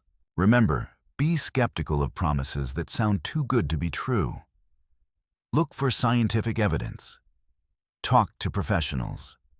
Read ingredient labels carefully. Health is your most precious asset. Don't let it become easy prey for those who profit off our ignorance. Be a wise, alert, and responsible consumer. Thank you for listening. I'll see you in the next chapter where we'll dive even deeper into background music swells. Don't forget to like, share, and subscribe so you don't miss more valuable content. Goodbye for now, and see you soon. Welcome to Chapter 10, the final chapter in our journey through the Comstock patent medicine empire and its miracle pill, Indian Root Pills. If in the previous chapters we watched its glorious rise, the bold marketing strategies, and the cunning tricks that helped Comstock build a massive fortune from nothing, then today we're going to witness a very different picture. The sunset of an empire. This is not just the story of a company ending, but a vivid illustration of the inevitable life cycle of any business built on an unsustainable foundation. It's like a sandcastle. No matter how solid and magnificent it looks, under the force of the waves and time, it will eventually collapse. Let's turn to the final pages of this history. As the 20th century began to dawn, dark clouds started gathering over what had once been Comstock's clear blue sky. This wasn't a sudden collapse, but a slow erosion driven by three main forces working together: stricter regulation advances in modern medicine and a shift in public awareness. First, we have to mention the emergence of legal regulations. For decades, the patent medicine industry operated in a legal gray zone, where they could advertise whatever they wanted with ingredients no one could verify. But that era came to an end. The consumer protection movement grew stronger, culminating in the Pure Food and Drug Act of 1906 in the United States. This law was like a spotlight shining directly onto the darkest secrets of the industry. From then on, companies like Comstock were required to list ingredients on their labels and had to be more cautious with exaggerated advertising claims. Durtalprum, Morse's Indian Root Pills with alcohol and opium, even if in what was considered acceptable amounts by the standards of that time, could no longer casually present themselves as a cure-all in such a blatant and irresponsible way. This transparency, mortal enemy of all miracle cures, began to eat away at the public's trust. Second, and perhaps the most decisive factor in the long run, was the steady progress of modern medicine. Imagine this: while Comstock was still preaching about imbalanced bodily humors and blood purification elsewhere in the world, scientists like Louis Pasteur and Robert Koch were proving germ theory and discovering the real causes of many diseases. Medicine began shifting from folk remedies and guesswork to scientific diagnosis, antibiotics, and modern surgery. Properly trained doctors equipped with scientific knowledge gradually replaced the healers selling patent medicines. Once people began to understand that illness wasn't caused by bad blood or bad air, but by bacteria, viruses, or specific physiological disorders, those magical Indian root pills started to look old-fashioned and sadly ineffective. The power of scientific evidence is undeniable, and it gradually but surely pushed all the flowery mystical claims into the shadows. And finally, there was the change in public awareness. People gained greater access to education, and information spread faster. Investigative journalists, the so-called muckrakers, relentlessly exposed the harsh truth behind the glamorous patent medicine ads. They wrote scathing articles revealing the lack of ethics, the dangerous ingredients, and the deception behind all those empty promises. The public, especially the educated middle class, began to grow more skeptical. They no longer swallowed heavenly claims so easily. They demanded truth, transparency, and real effectiveness. America was transforming into a society of more informed consumers. And the Comstock Empire, by its very nature, couldn't adapt to that shift. Under mounting pressure, the Comstock Company began to slide downhill. They tried to adjust. They tweaked their ads, changed their packaging, even attempted to diversify their product line. But the root problem remained their core product. Dr. Morse's Indian Root Pills was built on empty promises and lacked scientific grounding. Once trust began to erode, and once real medical treatment delivered results that their pills simply couldn't match, their market share went into a steep decline. The final years of Comstock were no longer about bombastic ad campaigns or trains loaded with pills crisscrossing the country. They were about a slow fade-out, a losing battle against the times. Later generations of the Comstock family, though they tried to maintain their ancestors' legacy, gradually realized this path had no future. The company shrank in scale, its influence waned. The once glorious name of Dr. Comstock, once a symbol of success and power, slowly faded from public memory. Eventually, around the mid-20th century, the Comstock Empire was officially dissolved or absorbed into a larger corporation, losing its original identity and name. The family fortune, once built on millions of pills sold, couldn't endure the way companies with stronger foundations did. The wealth might still have remained in some form, but the Comstock Medicine Company emblem of a miracle cure era became nothing more than a full stop in business history. It didn't leave behind a continuous legacy in the pharmaceutical industry, only a historical lesson in what not to do. So what lessons can we draw from the fall of the Comstock Empire? To me, this story is not just business history. It's a powerful testament to a few unshakable principles. 1. Any foundation built on deception, no matter how beautifully decorated, will eventually collapse. Comstock's success was built on the public's lack of knowledge and the absence of legal regulation. When those conditions changed, when the truth came out, everything crumbled. 2. Science and truth, though slow, always win. Modern medicine may take time to assert its place, but once clear evidence exists, it sweeps away superstition and fraud. We can't fight the truth forever with fancy ad copy. 3. Sustainability isn't just about the environment, it's about business ethics. A business is only truly sustainable when it delivers real value to society and when it rests on honesty and responsibility. Any success built on exploiting people's trust is temporary, fragile as smoke. In today's information-saturated world, where influencers can easily promote miracle products or dubious healing methods, the Comstock story is more relevant than ever. It reminds us how vital healthy skepticism is, how important it is to seek scientific evidence, and to always ask questions. It's also a warning to businesses: you can make quick money by deceiving people, but you'll never build a lasting legacy that way. And with that, our journey with Comstock comes to an end. From a simple but ambitious idea through cutting-edge marketing strategies for its time to an inevitable decline, Comstock is a fascinating, if controversial, chapter in American business history. It teaches us that no matter how technology changes, no matter how advanced our marketing tactics become, in the end, truth, ethics, and science will always be the strongest foundation for any kind of progress. Thank you for traveling through this story with me across all these chapters. I hope the lessons from the Comstock Empire have given you deeper insight into the business world and into the true value of honesty. We've just gone together on a fascinating and also pretty sobering journey into the world of the Comstock patent medicine business and Dr. Morse's Indian Root Pills, haven't we? A story that's not just about history, but a deep lesson in how we receive and process information, especially information related to our health. We've seen how skillfully Comstock turned vague promises into sought-after miracle cures, striking right at people's fears and desires.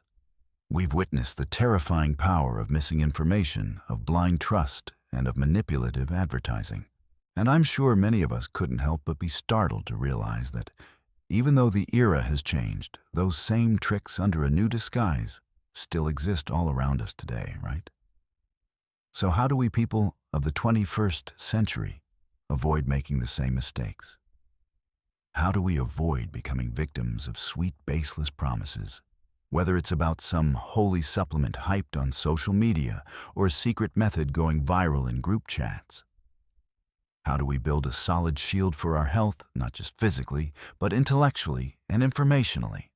That's exactly why we have this section, Action Plan, 7 Days to Build, a health information shield.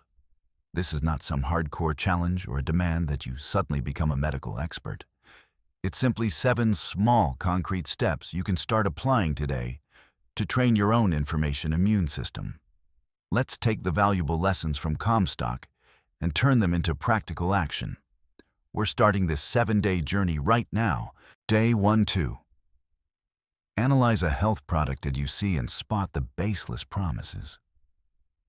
Day 1 and Day 2 are all about training your sharp eye, your ability to see through the fancy wording in ads.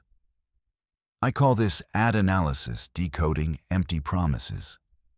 Remember what we learned about Comstock. They weren't selling medicine, they were selling hope, selling promises of perfect health and miraculous healing without any concrete evidence. It's the same today. Advertising is an art, and that art is sometimes used to hide the truth. So what's your mission for these 2 days? Simple, pick one health product ad you come across during the day. It could be on TV, on Facebook, Instagram, a banner on a website, or even a flyer at the supermarket. Take some time to look at it closely. As you watch or read it, ask yourself, what is this ad promising? Rapid weight loss, instant joint pain relief, rejuvenated skin in just 7 days, total energy and vitality boost.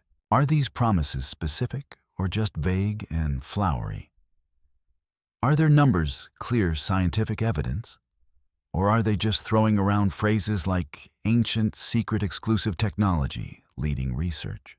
Are there any words that make this sound like a miracle? Cure something that can solve everything easily and quickly. Things like, just take this no diet or exercise needed, 100% guaranteed results.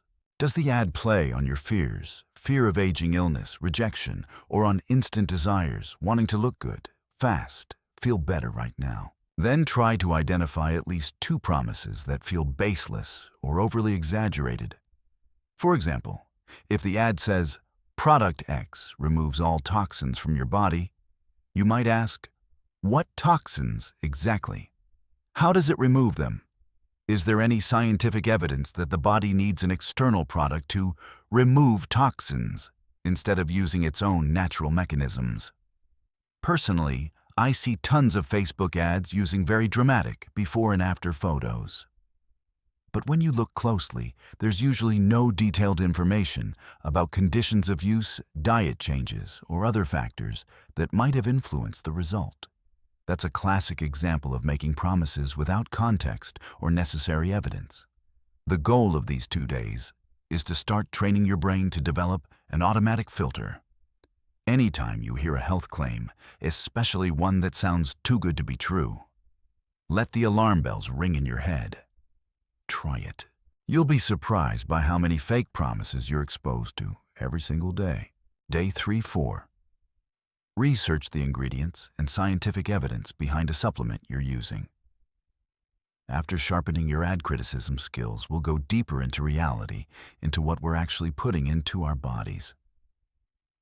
Day 3 and Day 4 are for checking from the inside, decoding your own pills. I'm guessing many of us are currently taking some kind of supplement, right? Maybe a multivitamin fish oil collagen or something for liver support or skin health, suggested by a friend, a family member, or an addie we once trusted. That's completely normal. Comstock sold medicine with unknown ingredients. And even though we have labels today, have we really understood what we're using? Your mission for these 2 days Pick one supplement that you're currently taking regularly or seriously considering taking. Then begin your own little detective journey. Read the label carefully. Write down all the active ingredients in the product. Don't just look at the generic decorative name. Look at each specific ingredient.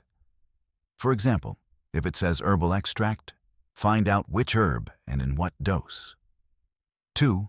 Research each ingredient. Use Google. But remember, Google is just a search engine. What matters is the sources you click on. Look up questions like, what does ingredient name do? What scientific evidence shows ingredient name is effective for the claimed benefit? What is the recommended dose of ingredient name? Are there any side effects of ingredient name 3? Look for scientific studies. Instead of just reading blogs or sales pages, try to find trustworthy medical sources. You can search on PubMed, a database of medical articles, or on websites of major health organizations that we'll talk more about on days 5-6. The goal is to see if there are independent, controlled, peer-reviewed studies demonstrating the effectiveness of that ingredient at the dose you're actually taking. I remember once I took a sleep support supplement recommended by a friend. Later, when I did this exact exercise, I finally sat down and read the ingredients and did some research.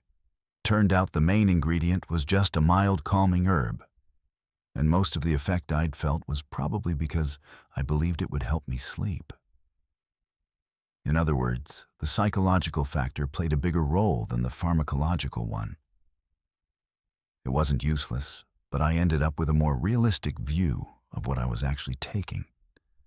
This exercise doesn't just help you understand your product better, it also trains you to think critically, to not blindly trust what's advertised, and instead actively seek and evaluate evidence. Remember, knowledge is power, and that power protects both your wallet and your health. Day 5 or 6. Practice checking WHO, CDC, and medical journals before believing a health claim. On day 5 and day 6, we're building a crucial habit, building the shield wall, the power of reliable sources. If Comstock succeeded thanks to the scarcity of trustworthy information, we living in the internet age have access to an enormous ocean of information. The problem is, how do we separate gold from garbage?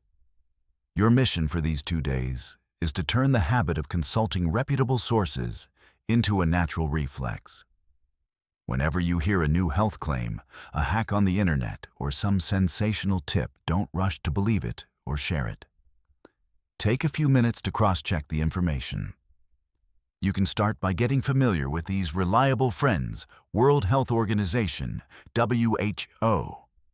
Their website, who.int, is a global resource for information on diseases, public health recommendations, and guidelines based on solid scientific evidence. Centers for Disease Control and Prevention, CDC, USA. The site cdc.gov offers detailed information on infectious diseases, vaccines, public health issues, and more. Even though it's a U.S. agency, much of the information is globally useful. Your country's Ministry of Health, National Health Institutes. For example, in Vietnam, it's the Ministry of Health, mo.gov, VN, or major reputable hospitals. These sites often have sections dedicated to public health education.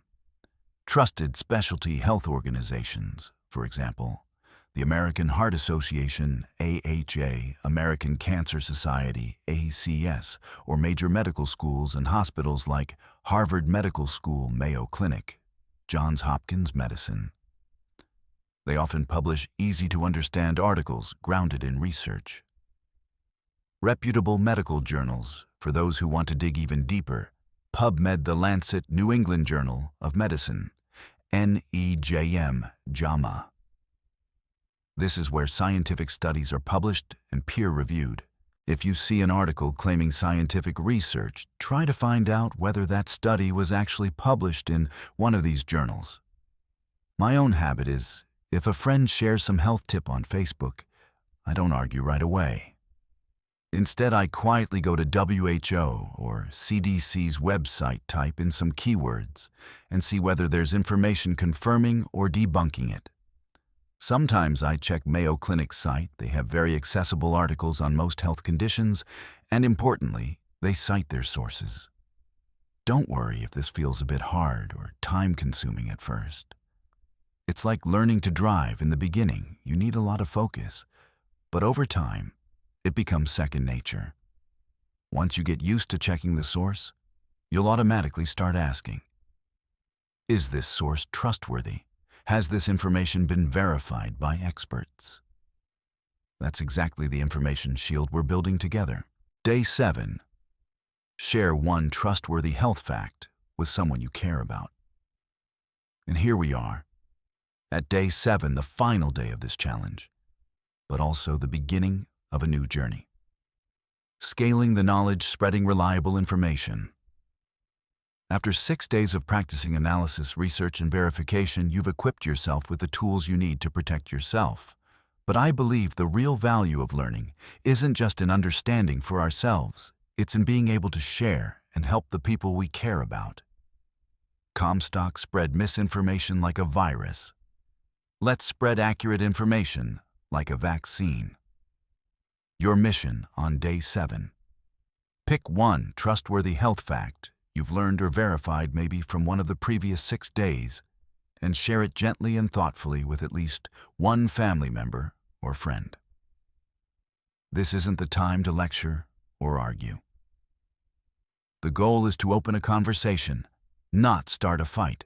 You might begin with something like, Mom, or Dad, Sis, Bro, I just read something really interesting about topic, and I think it's worth us knowing.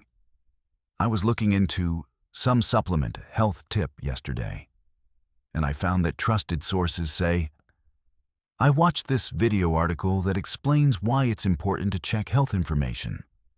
I thought you might like it.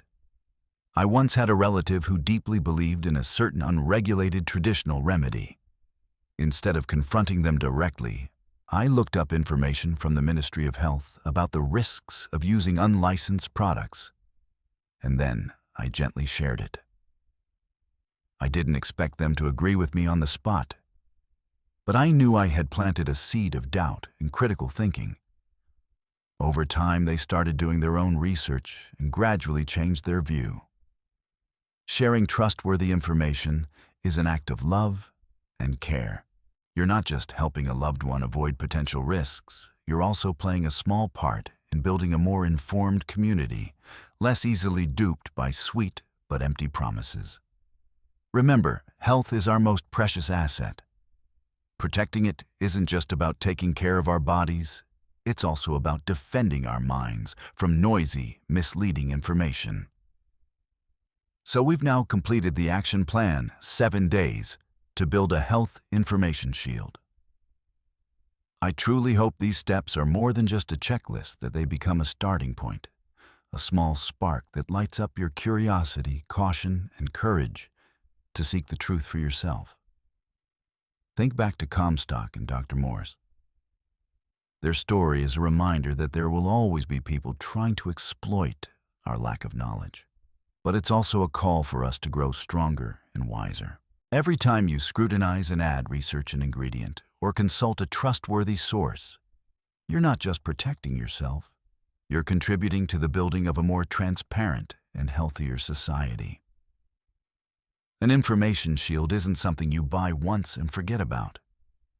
It's an ongoing training process, a thinking habit we need to nurture every day. And you know what? The more you practice, the easier and more fun it gets. So what are you waiting for? Start today. I truly believe you can do it. Share in the comments below. How will you start this 7-day challenge? Which ad will you analyze, or which supplement will you research first? I'd love to hear your stories and experiences. Thank you for spending your time exploring and taking action with me. Don't forget to like this video, subscribe to the channel, and hit the notification bell so you don't miss any of the helpful content to come. If you've made it all the way through this video, you've probably seen the full picture of the rise and fall of an entire industry built on human gullibility and the desperate desire to be healed. Now, let's wrap things up with 3 golden lessons, 3 core messages that I truly believe each of us needs to remember and share in our modern lives. Lesson 1. The power of marketing can sell even empty hope. Always ask questions. You know what shocked me most when studying Comstock and all those quack remedies back then wasn't how primitive medicine was. It was how terrifyingly sophisticated the marketing was. Comstock wasn't just selling a product. He was selling a dream. Selling a glimmer of hope to people drowning in illness and despair.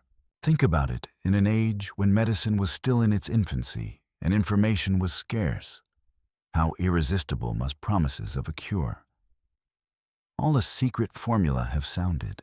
He didn't hesitate to use the most flowery language possible. Miraculous recovery restored vitality, cleansing the body from its very roots. He was a master at spinning stories, at crafting testimonials, whether true or not. Only heaven knows that made people believe miracles were real and that they were contained in each little pill of Dr. Morse. The newspaper ads, the bright posters, the traveling medicine shows, all of it was designed to stir the imagination, to poke at people's deepest fears and desires. And the scary part is that lesson is still 100% relevant today. We live in an age of information overload and limitless social media. Modern snake oil isn't just old-timey bottles with vintage labels anymore. It's dressed up in sleek, modern packaging, sometimes with a scientific sheen. Overhyped supplements with miraculous, unproven benefits. Cosmic energy therapies, detox and cleanse programs with no medical basis. Self-proclaimed experts selling 7-figure courses that promise to heal all your problems with nothing but positive thinking. Modern marketing with hyper-targeted ads, personalized messaging, and the ability to generate herd mentality is far more powerful than anything Comstock ever had. It can turn a useless product into the next hot trend and an empty promise into truth. So the first and most important lesson is this: always ask questions.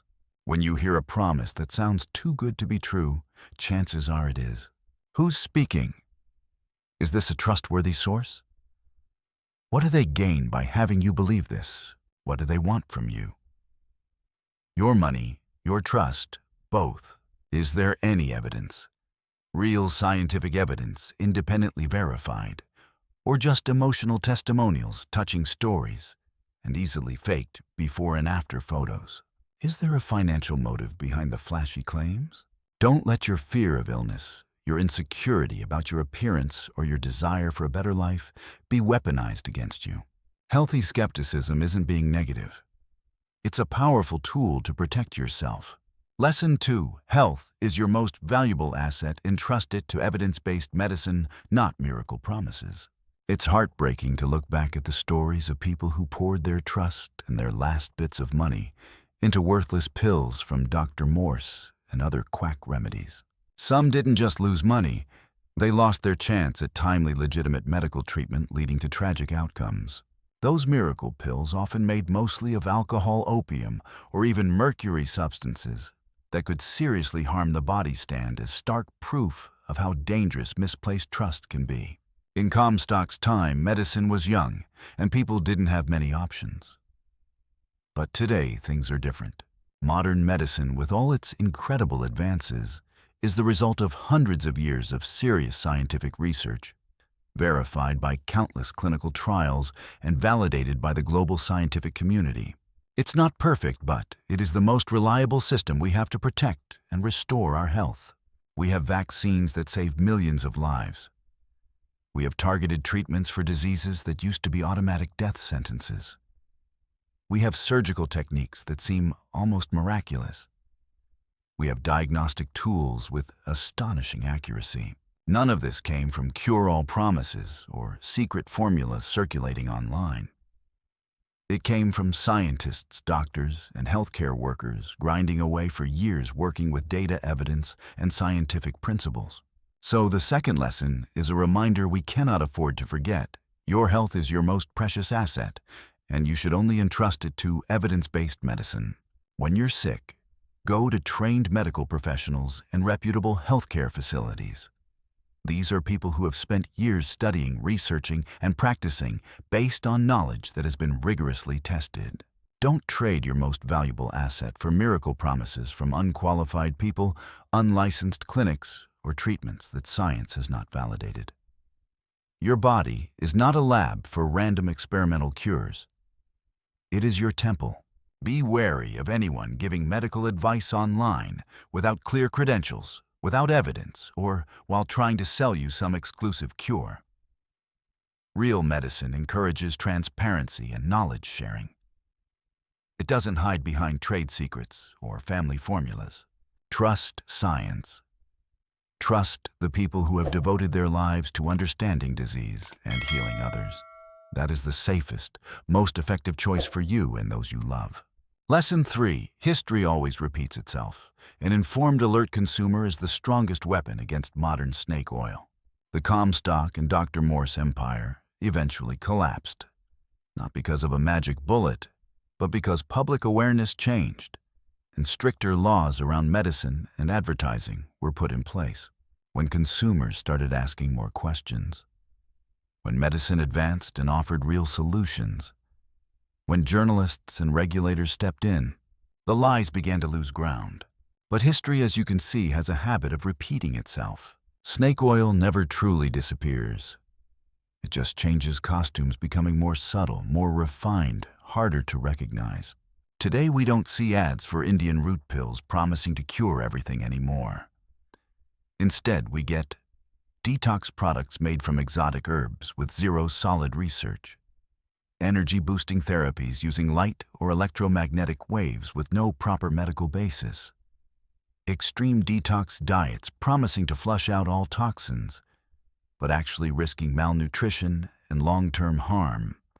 All these modern forms of snake oil prey on the same vulnerabilities: our fear of illness, our dissatisfaction with our bodies, our desire to look better faster, and our laziness wanting quick fixes instead of effort and patience. We're still drawn to whispers of secret hacks, exclusive methods, and shortcuts that supposedly bypass doctors and hospitals. So the third lesson is a call to action. An alert, educated consumer is the strongest weapon against modern quackery. Don't just passively absorb information. Actively search, compare, and analyze. In the internet age, access to scientific knowledge has never been greater. Learn how to look things up from credible sources, major health organizations, reputable scientific journals, qualified medical professionals. Be the gatekeeper of information for yourself and your family. When something feels off, talk about it. Ask questions together. A community that thinks critically is much harder to deceive. And most importantly, don't be afraid to ask for evidence. Any product, treatment, or health advice that cannot provide clear, transparent, scientifically verified proof should be approached with extreme caution. So there you have it, 3 golden lessons from a distant historical story that still echoes loudly in our modern lives. 1. The power of marketing can sell even empty hope. Always ask questions. 2. Health is your most valuable asset. Entrust it to evidence-based medicine, not miracle promises. 3. History always repeats itself. An informed, alert consumer is the strongest weapon against modern snake oil. Our journey through Comstock's Quack medicine empire isn't just about looking back. It's about looking at the present and preparing for the future. Let these stories be more than entertainment. Let them be a constant reminder, a compass that helps us live more awake, more informed, and better able to protect ourselves and our loved ones from the traps of deception and manipulation. So we've just taken a pretty fascinating and honestly pretty sobering trip back into the past with the story of Dr. Morse and his so-called miracle pills. We peeled back the shiny layers of advertising and got a clearer look at the true nature of a business built on trust, ignorance, and sometimes even the desperation of human beings. The question for all of us as modern consumers is this: are we actually any smarter than people back then? Or have those same old tricks simply been dressed up in new, more sophisticated outfits that are harder to recognize in this age of information? Overload. If you feel like stories like this, little slices of history that shine a light on the present, are genuinely valuable, then don't hesitate to give a small but meaningful gesture of support. First, hit the like button to support the channel and subscribe so you don't miss any future knowledge adventures. To me, every historical story isn't just dry dates and events. It's a lesson, a reminder, a mirror that helps us better understand human nature, how markets work, and the power as well as the danger of belief. When you hit subscribe, you're not just supporting the channel. You're joining a community of curious people who want to look at the world with clearer, sharper eyes.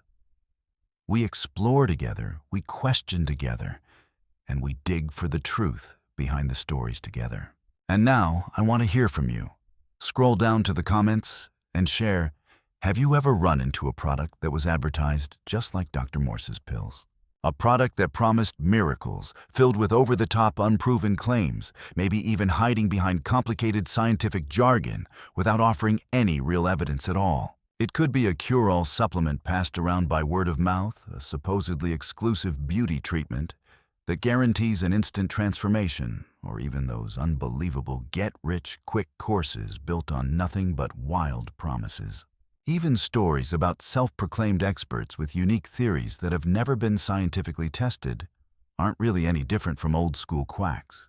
I'm genuinely curious to hear your stories, to see the specific examples you've experienced or witnessed. These aren't just personal anecdotes. They're valuable puzzle pieces that help our whole community better recognize the modern Dr. Morses hiding in different forms, from social media to high-budget marketing campaigns. Let's call them out together. Information is power, but misinformation is a dangerous weapon. The story of Dr. Morse isn't just some dusty page in an old book. It's a warning that still echoes today, in a world where fake news and health misinformation can spread at lightning speed with serious consequences for our health, our finances, and our trust. Don't hesitate to share this video with your friends, your family, and the people you care about, especially those who might be more vulnerable to hyped-up ads or unrealistic promises. Think of it as a small but meaningful act to help protect our collective health, money, and trust from the wave of misinformation and increasingly sophisticated advertising tricks, many of which are cleverly disguised. Every share from you is like ringing a small alarm bell, a gentle nudge for others to pause, think, and ask questions before believing anything. And if you really want to dig deeper to understand the historical context, the psychology behind deceptive campaigns, the lack of regulation back then, and how a fake healing empire could be built and sustained then, I highly recommend you go read the original book, The Comstock Patent Medicine Business, and Dr. Morse's Indian Root Pills by James Harvey Young. It's not just a history book. It's a detailed study, a thorough decoding of a dark but incredibly instructive chapter in the history of medicine and business. Reading and analyzing it for yourself will help you build solid critical thinking and a personal decoder for information, something no one can take away from you. That's the best way to truly become a savvy consumer, not just in health, but in every part of life. Arm yourself with knowledge so you never become a victim of similar tricks in the future. Remember, this friend's knowledge is our strongest shield. Let's build a community where people know how to ask questions, how to look for the truth, and how to protect themselves and those around them from the modern Dr. Morses of the world. Thank you for spending your time listening. I'll see you in the next stories where we'll keep exploring the most interesting corners of history to shine a light on the present. Always be a smart consumer.